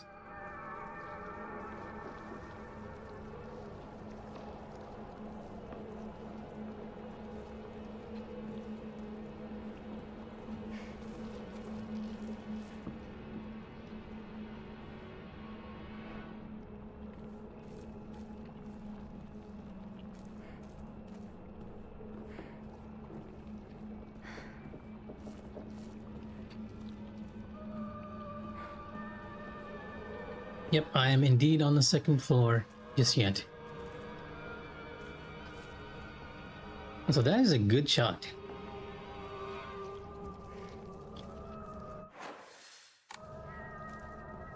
You're not gonna come alive. I know you're not.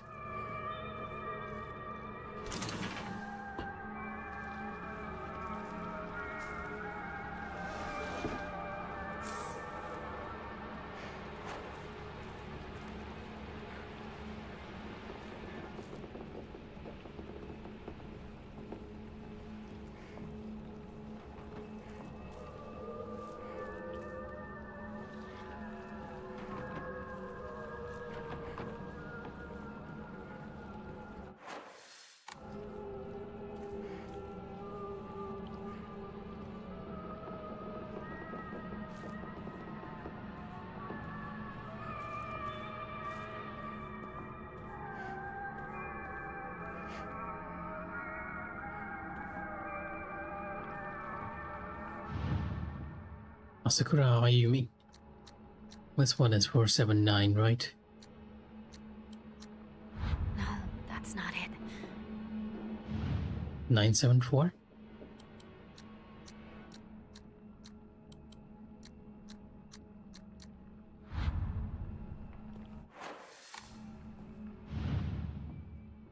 This is the one for Asakura Ayumi, not for TT.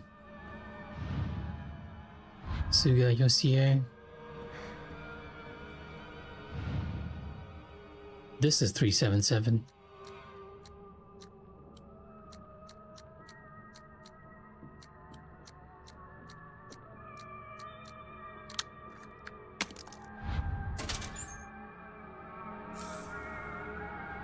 You actually need to open up Asakura's locker to continue, though I feel like I'm missing the hint in this puzzle variation.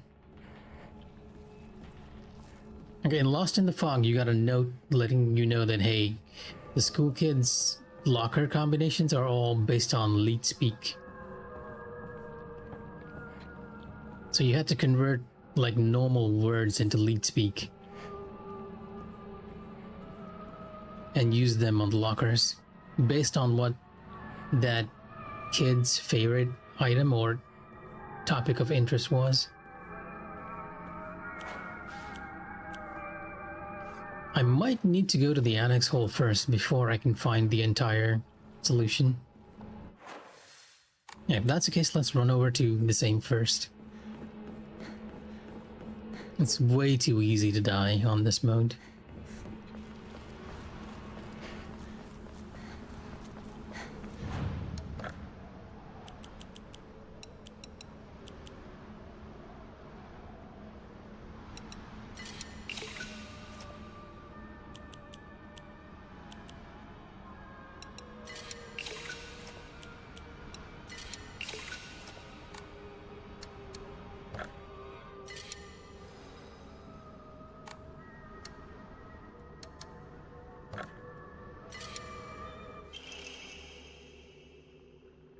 Oh, that's actually pretty useful. I feel like that might be more useful than the other Omamori we actually equipped. The rabbit one.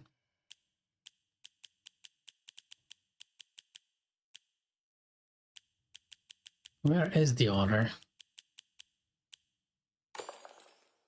Oh no, I did not max the stat, I'm just drawing random memories. I feel like even if I haven't maxed out the stat, just by playing carefully, I can avoid potentially using it. I'll have to do it eventually though, because it is required for a certain trophy.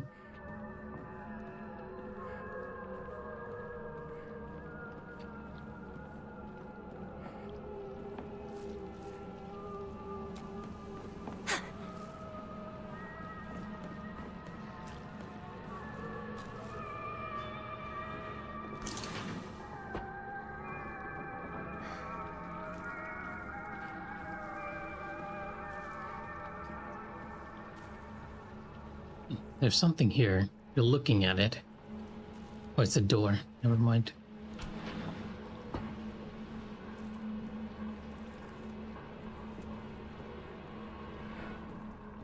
There's a radio here too.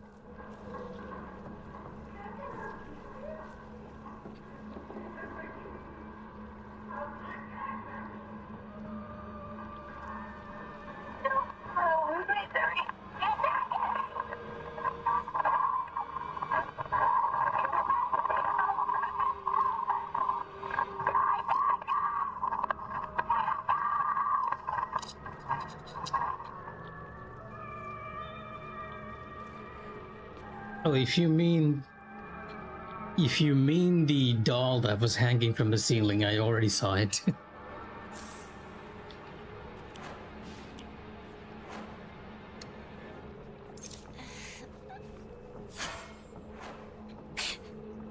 There we go.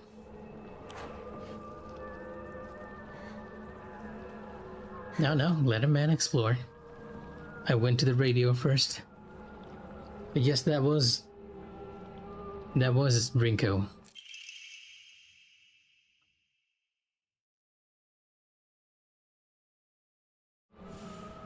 Oh wait, it's the same puzzle by the looks of it.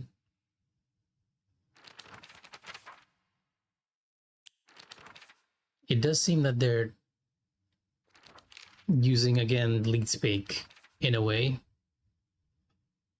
Well, not lead speak, because this time we're actually getting numbers. Last time it was letters. That must be the difference in Lost in the Fog puzzle difficulty and hard difficulty. Let's make sure we don't miss anything.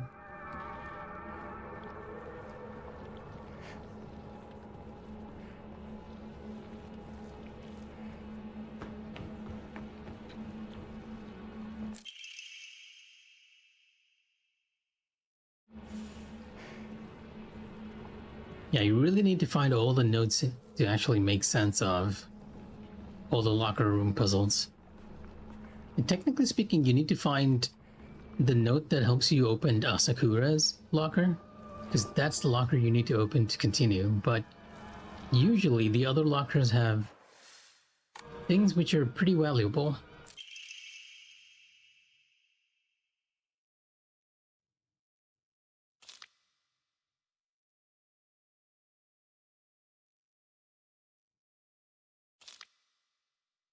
Oh wait, it is the same puzzle. They are using both letters and numbers. It might not have changed between difficulties.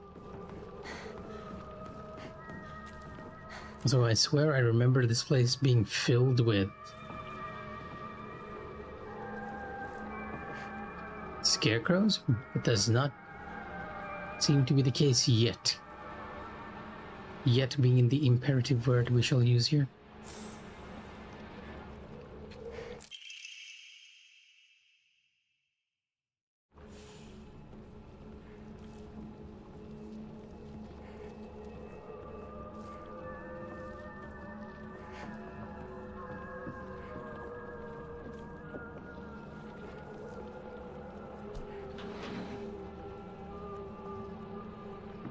The infamous Ali.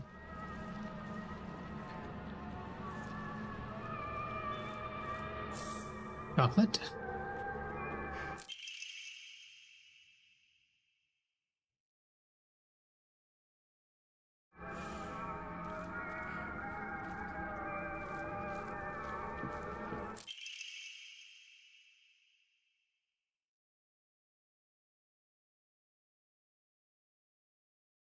Okay, that's the journal we need to find. Talk about childish.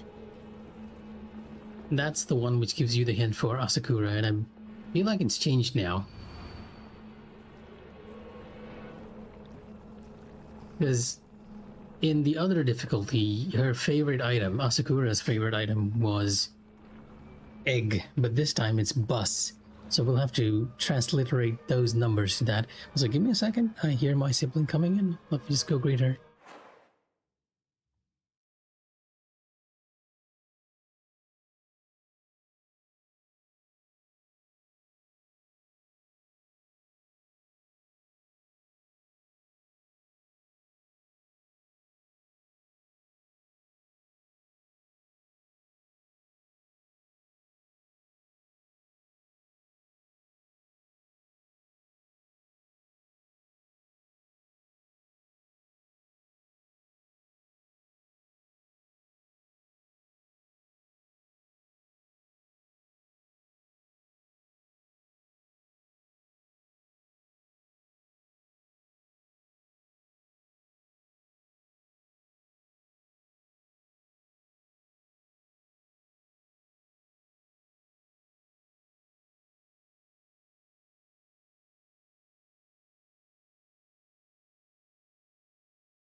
All right, back. Sorry about that. Just greeting her as she comes back in. Oh, thank you. It was actually somewhat hilarious. I keep telling my younger sibling to always like take a coat or an umbrella when she goes out for work, but they never listen. And now they're coming back completely soaked because it's apparently raining very hard. And also, this is the hanging doll that I meant. There's a doll that's actually like there are multiple dolls that are hanging up here.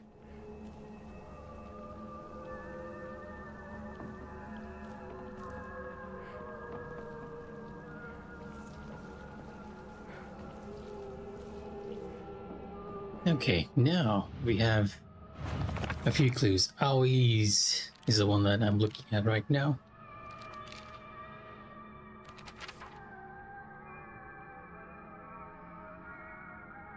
So that would be 401, I'm assuming. Yep.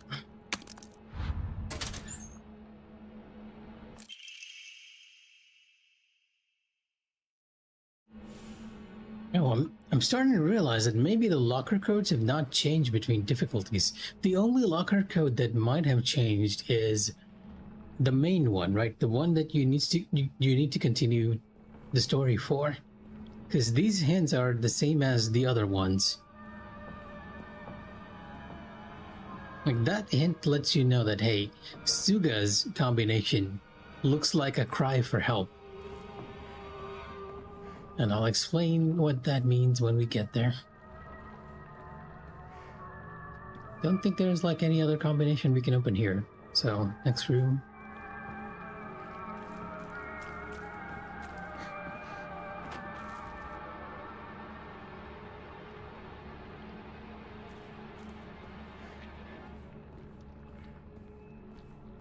This is Hinako's. Asakura Ayumi. Okay. Bus. So we're looking for bus for...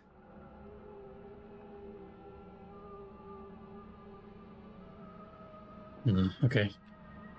The one thing that I'm not sure about is...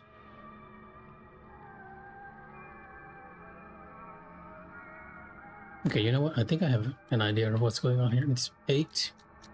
U is probably the 6 because it's like an unended U. And 5 is the S, so that spells out bus. Yeah, there we go.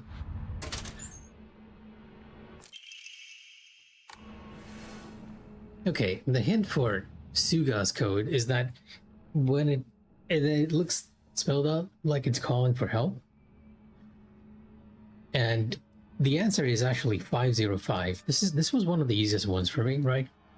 505. And the reason for that is because 505 is when you convert it to... oh, what? That was a bit unfair, my friend. I was explaining something. Oh, okay. We're in a dual situation, huh? Okay.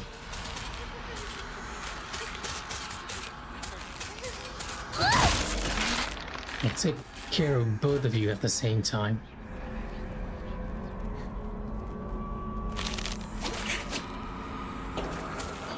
Yeah, getting Asakura's key has triggered all the spawns.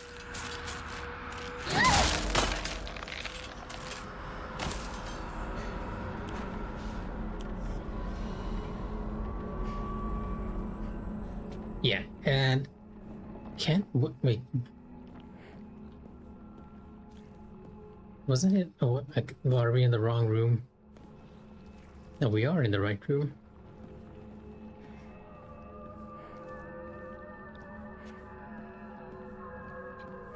Wait, can I not interact with it because I got interrupted? Is it glitching right now? Oh, come on. You know what? Never mind. The answer to that is that the locker will spell out the answer to that locker is 505, and the hint to that is that it looks like a call for help. And it's 505 because that looks like SOS.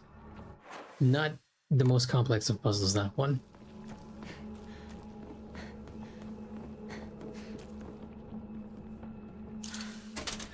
Finally found it.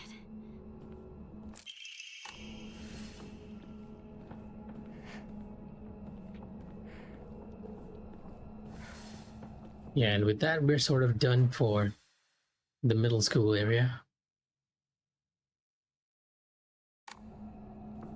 Yeah, 505 SOS, that's basically the answer. Correct. I think that was one of the easier ones, but yeah, I feel like the other combinations have not changed. Because it's still 377, it's still 505. And it's still 401. The one that has changed is the one that we need to get the key item for only.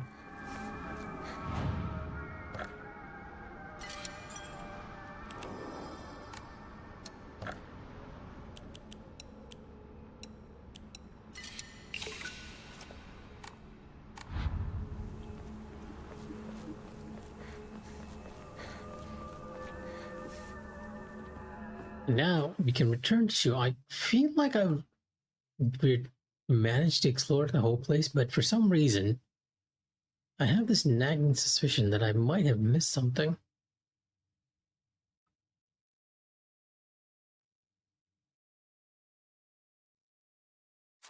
Or has the middle school like has all been a very short area from the very beginning?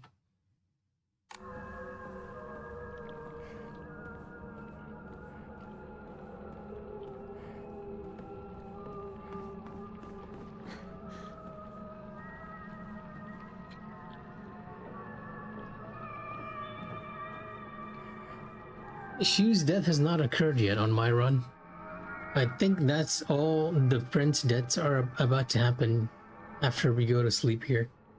Hey, since it's just the two of us, let's fight our own version of Space Force. Not that I noticed. I could be your partner. Or may face some kind of femme fatale.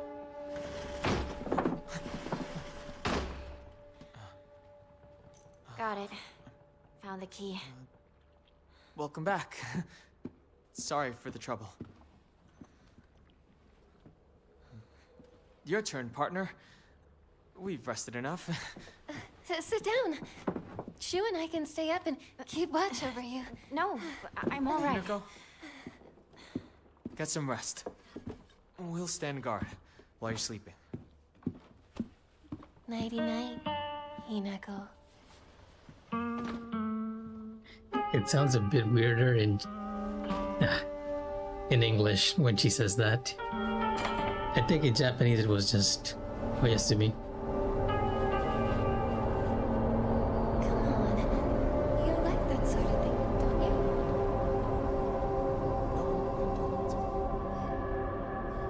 you? Nighty night.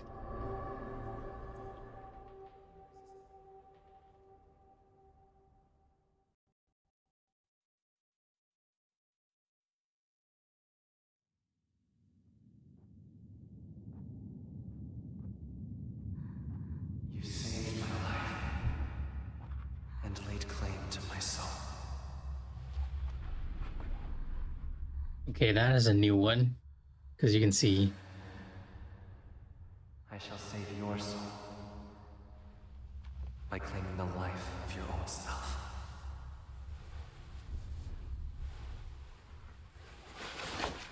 He's actually not wearing his mask this time.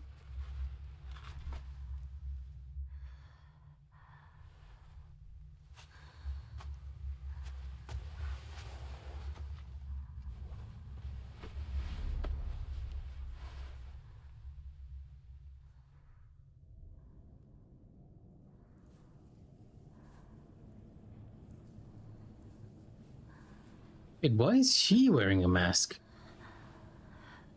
Do not push yourself. You need rest. We haven't done the rituals yet.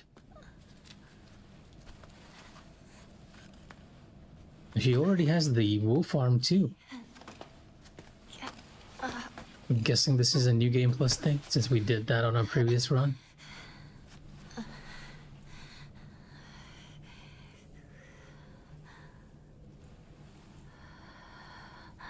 It was agonizing. But you were strong. You have persevered, Hinako. Okay, now I can finally get like a bit of more context to this too. Right? In your first playthrough, when you wake up, you don't get that scene with Kadayuki letting you know that, hey, I'm gonna save you from your old life. So what he says here might have sounded like he was referring to the fact that Hinako drank lava in her mind, right? But now it can also be taken to refer to the fact that she's trying to save her from her home life where her dad is very abusive.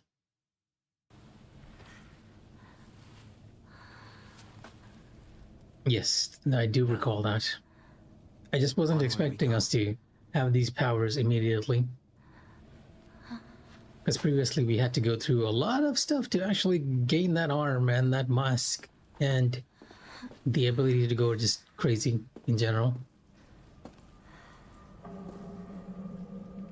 But it makes a bit more sense because there are a couple of locations that can only be opened if you had these powers before you got them in the story.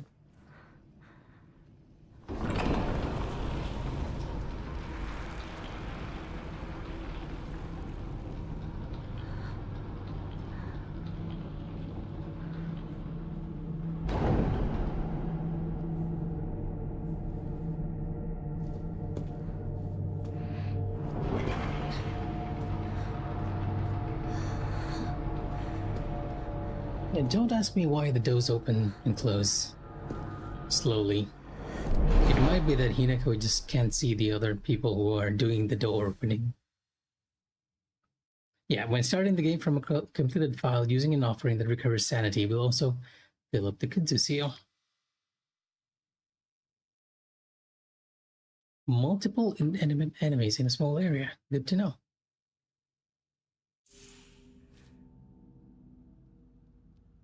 But yeah, new game plus things.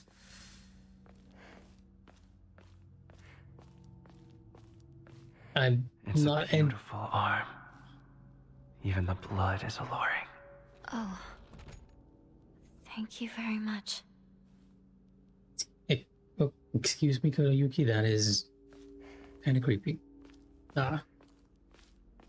He's also acknowledging the fact that we have our arm. Does that mean that we don't have to do it a second time? We don't have to chop off our arm, cut away our face, and brand ourselves with the seal on our back?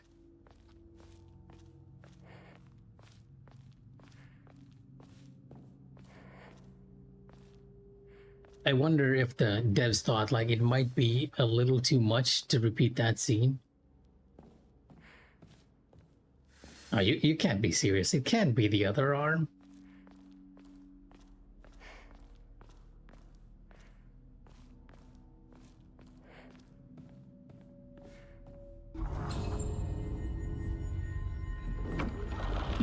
Who knows? Keeping me in suspense, huh? Okay.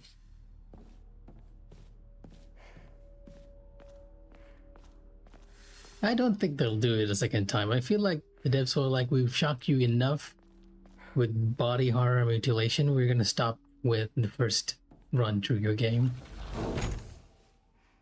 Oh, great. I can't see a single thing. Do I have my lantern? Wait, am I even going anywhere? Okay. Truly dark here. Because we don't have the lantern that we'd usually have here, right? I don't even remember which path it is. I just chose one.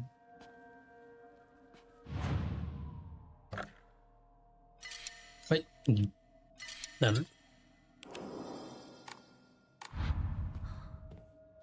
This is Sakuko's. Correct. This is Sakuko's. You know what I'm gonna do is we're gonna complete Sakuko's path tonight, and then I'm gonna call it because I don't want to go on too late. It's almost midnight over here. make sure we get enough sleep. I'm a little too old to be awake till 3 a.m., even though I've kind of done it with some recent games. I had a strange dream. It was about a very old sword, one that was cursed, steeped in evil energy.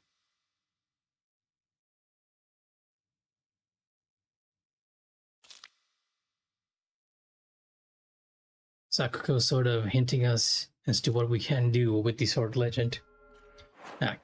So one of the things that you need to do in order to unlock the additional ending is to purify a sacred sword. It's the reason why we've been trying to find Jizo statues all over the town, right? And Sakuko is sort of hinting more to you for the fact that you need to do it to get the other ending. Although they kind of make it very clear in the title menu because it basically says requirements, purify the sacred sword. If they'd hidden that requirement, it would have been more of a puzzle, but no.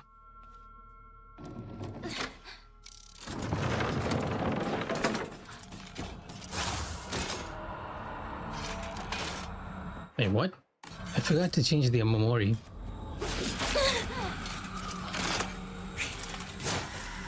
Oh, it missed.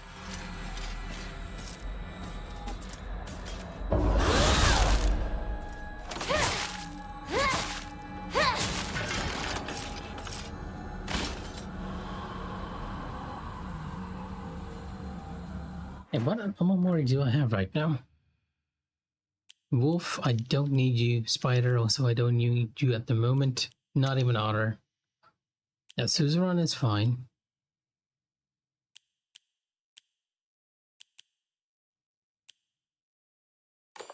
Or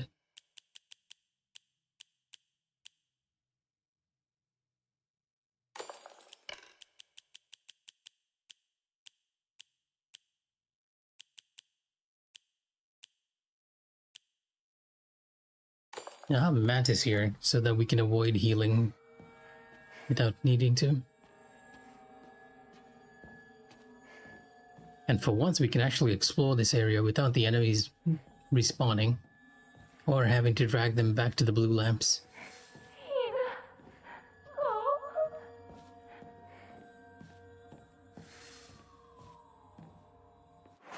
As cruel as how she was to Rinko, right?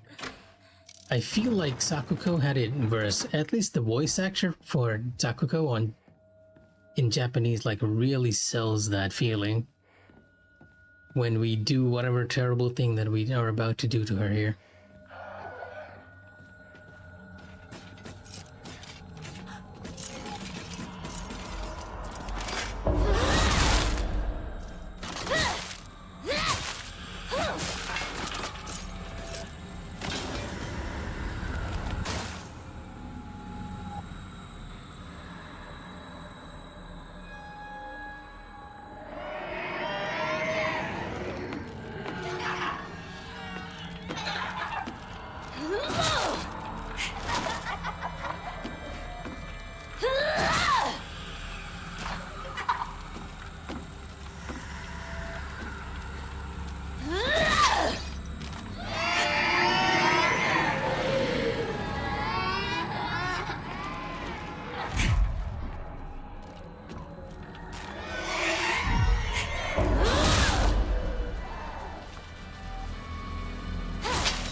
Wow, that counter after the dodge with that Omamori is really powerful. Because staggering those enemies is quite difficult.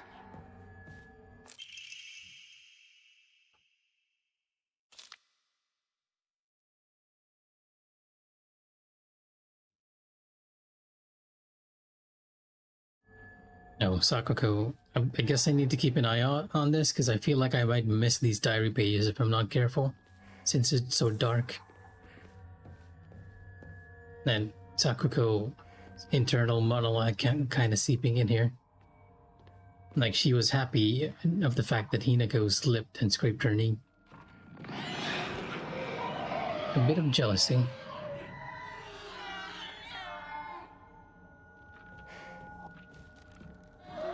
Yeah, let's make sure we check every place very thoroughly, even though I can't see anything.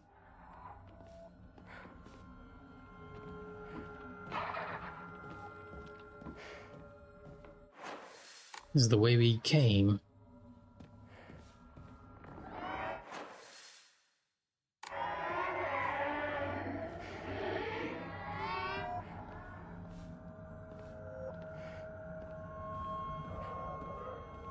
Oh. Open up this door.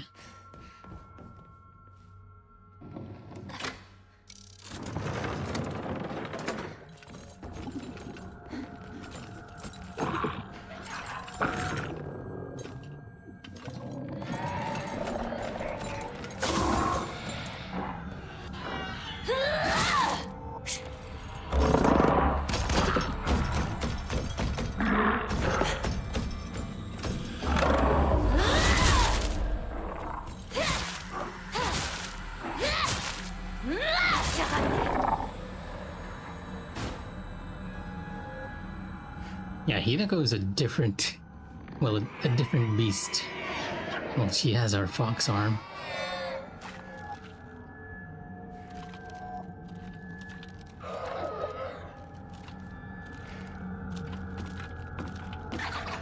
So dark.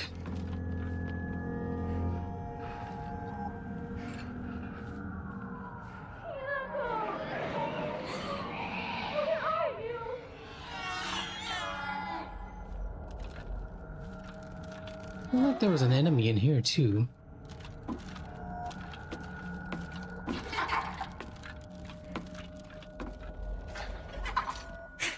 Oh, there you are.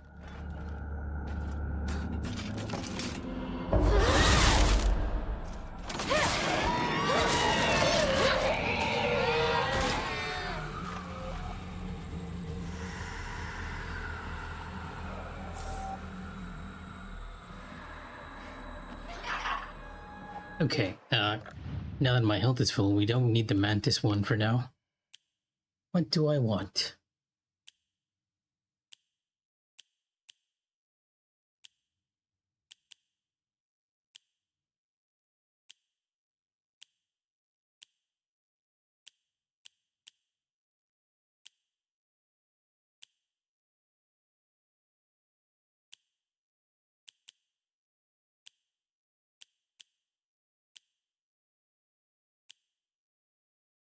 I guess we'll go with the butterfly charm for now, which reduces the amount of stamina you consume while you're dodging. We don't really have a durability system over in this dark world, so no need to use the durability charms that I usually rely on.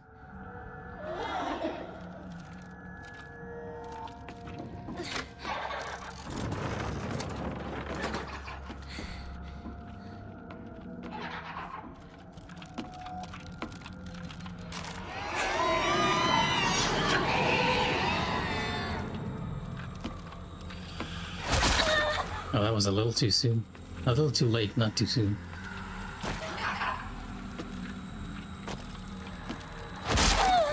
Ow. I'm actually gonna die from just this, right? That's what's gonna happen.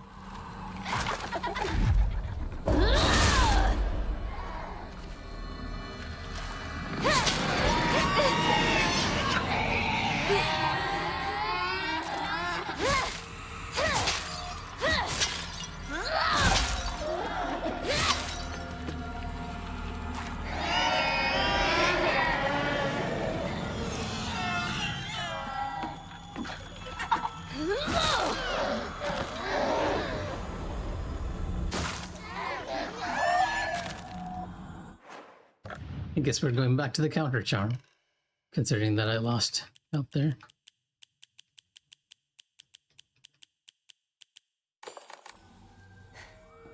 Well, let's see what they were hiding in door number 2.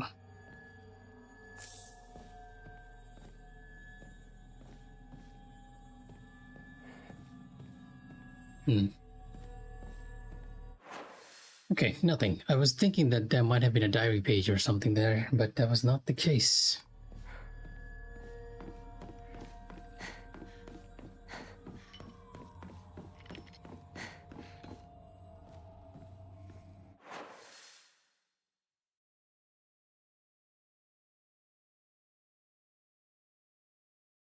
What exactly is the purpose of actually coming here then?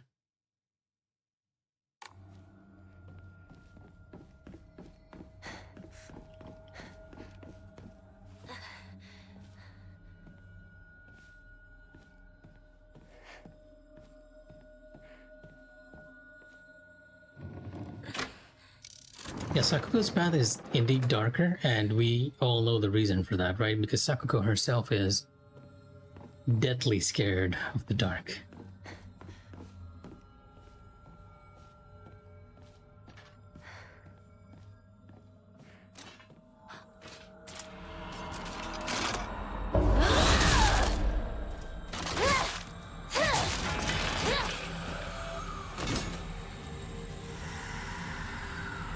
I thought she was Bane.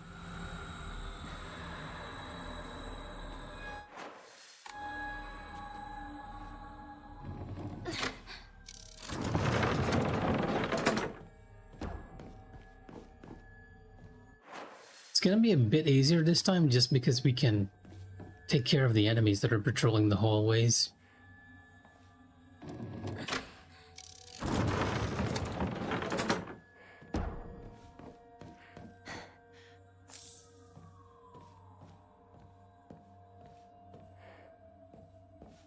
Yeah, I'm making sure we don't miss anything. Just in case.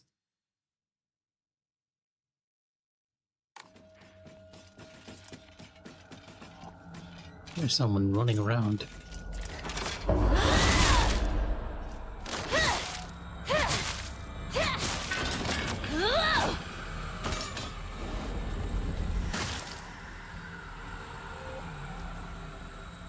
Okay, green's open. Sakuko is inside the blue room here. Promise to each other. We'd be together forever.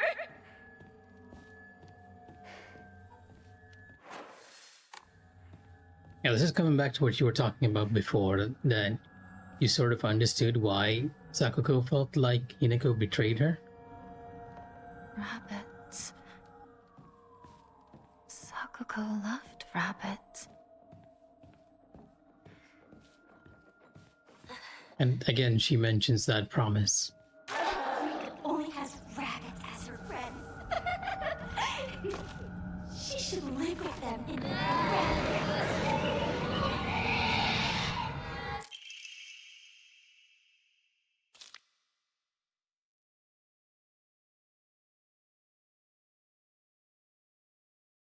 Yeah, see, this is after she got selected to be married to Katayuki. Sakuko had a bit of a breakdown, and she even gave Hinako's name to a rabbit.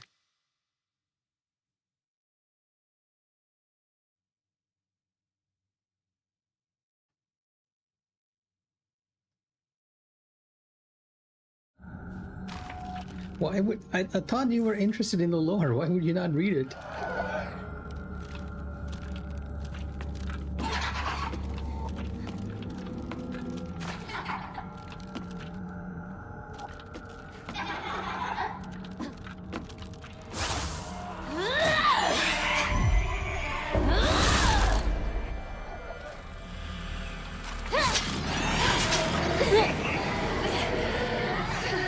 I need to remember that they do that after being knocked down.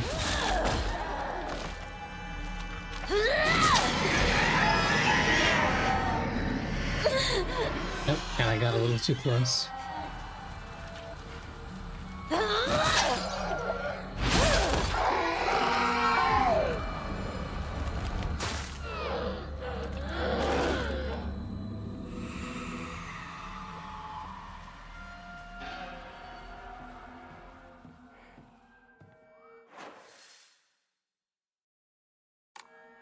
That enemy over there just waiting for me to open up the door.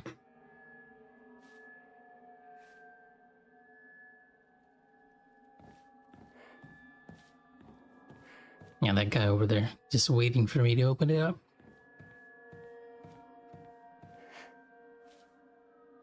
Okay, you are chasing the endings. That makes more sense. Not the lore, but the endings.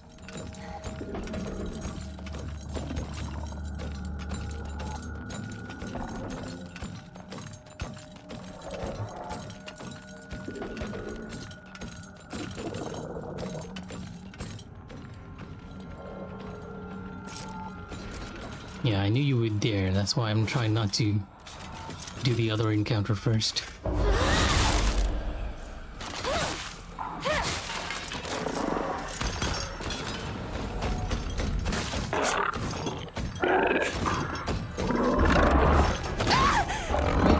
it's so dark I can't see anything. That must have been a grab attack. I need to get some light.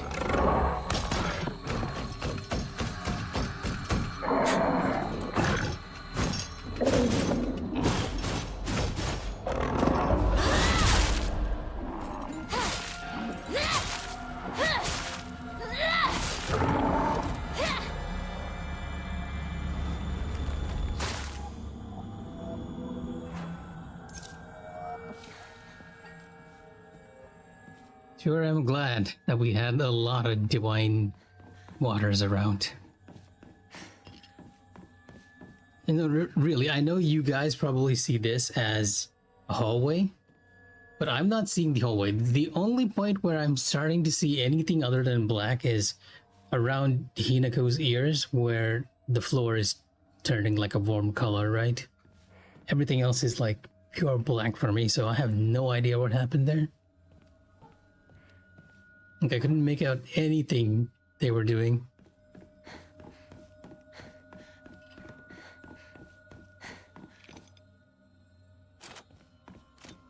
A little preview of what's to come.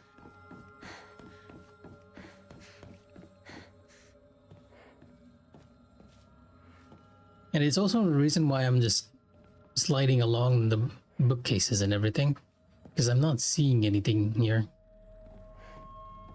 from a distance. So I'm trying to make sure we don't miss anything.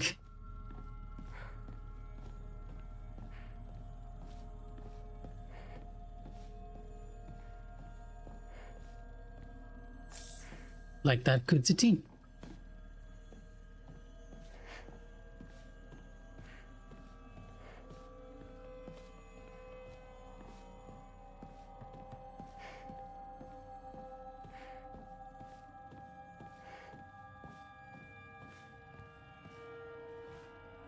Doesn't seem like there's anything. I felt like there was a note or something about Sakuko in that area, but doesn't seem to be the case this time.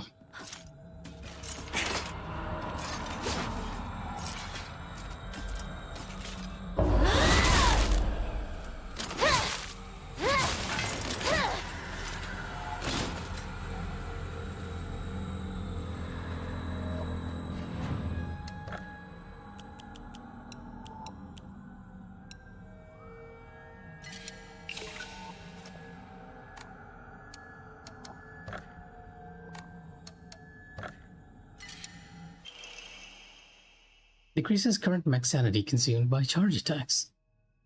Not the most useful.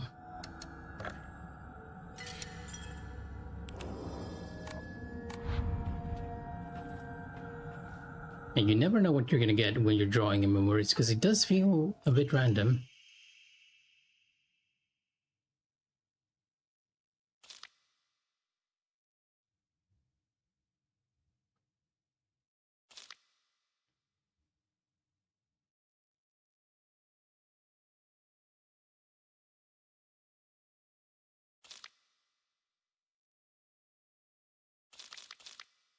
Okay, Hinako once again sending a letter to not Sakuko, sending a letter to Hinako. Oh wait, you got the camel or yeah, now that I think about it, I do feel like I recall seeing you getting the camel on stream. So it's really a matter of luck as to which we're getting. But yeah, a letter from Sakuko to Hinako, which she never sent. Like, she was worried about the fact that Hinako was getting married. Like, she felt there was something bad going to happen there. An empty drawer. Always fun to find.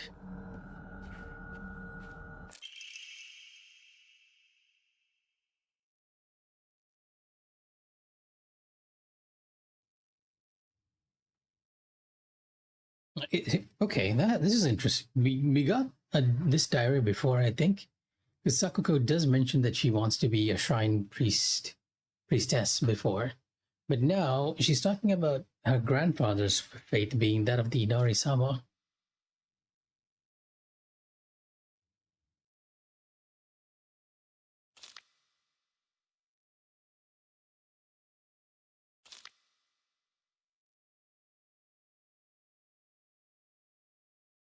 I've heard how the gods weep.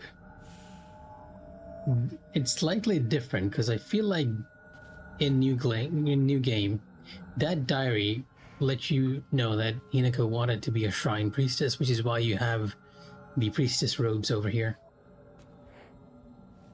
But now she's mentioned that she can hear the gods weep because they are praying to Inari-sama. It's Sakuko's dream. And the reason why you got this dialogue was it more or less let Hinako know that this was Sakuko's dream, to be a shrine priestess. Okay, this is turning white to blue, I think. Yeah. And that ought to open up the main doorway for us. It's a grab attack.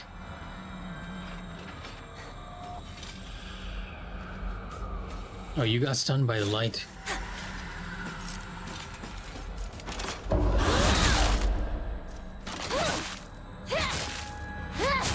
Get out.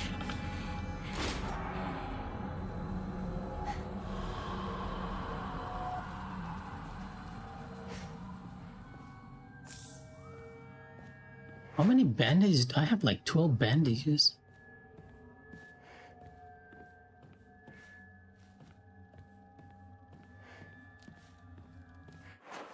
Is that all of Sakuko's diaries we can find? I feel like there should be more.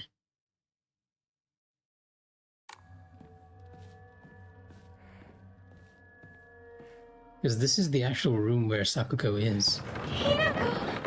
You came for me! I'm scared! Please get me out of here! Alright, King, I'm gonna stop too, since we basically reached our goal for the day, which is to meet Sakuko and do terrible things to her, even though we are technically her friend.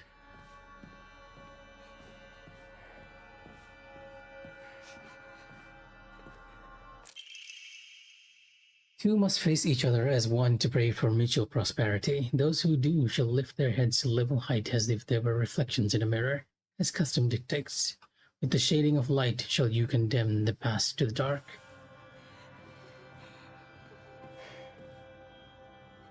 Like Sakuko over there in the tree, in the cell. I'm not exactly sure why I said tree, but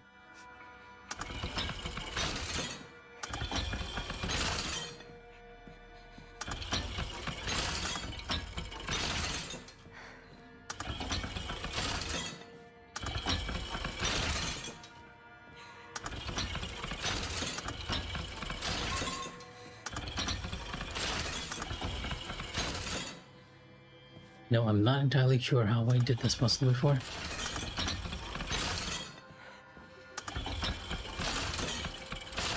Like a mirror. Hinako!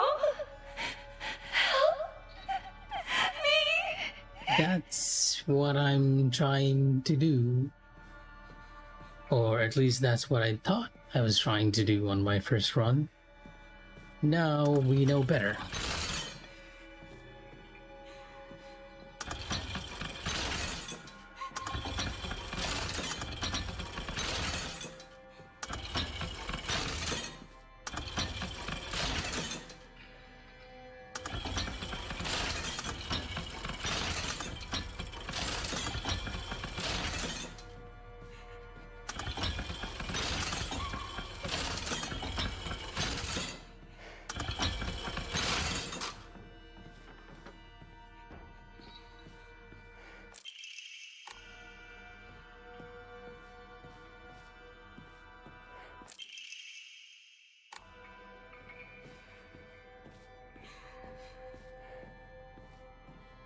I'm kind of curious as to how the English voice acting is going to be for this. Because the scream she lets out here in Japanese is... it's truly magnificent voice acting is all I can say. What are you doing? And so for context, Sakuko is really, really afraid of the dark. No! I don't want to be alone!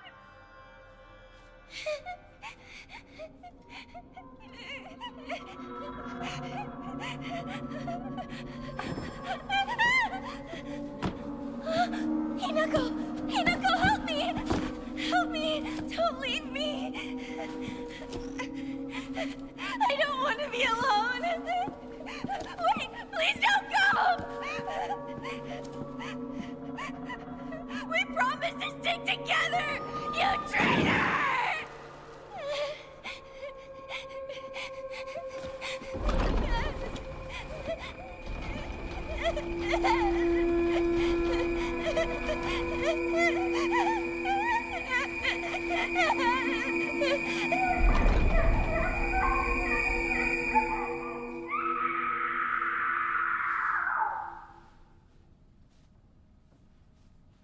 Okay, I still feel like the Japanese was better.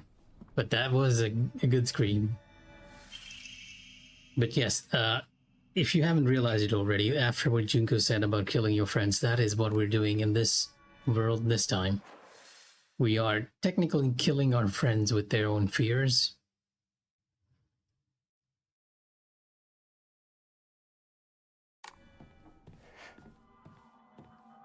And I am gonna find a save point and actually call it for the night. We kind of achieved our objective for the day, which was to reach Sakuko and actually entrap her there, as much as I hate doing it. I feel like Sakuko is a better character than Rinko.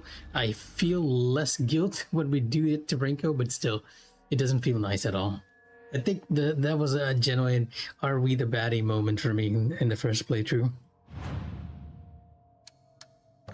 Yes, so I'm going to do a quick save here, and I'm going to call it. If anyone else is watching, take care and good night. I am also going to head to bed.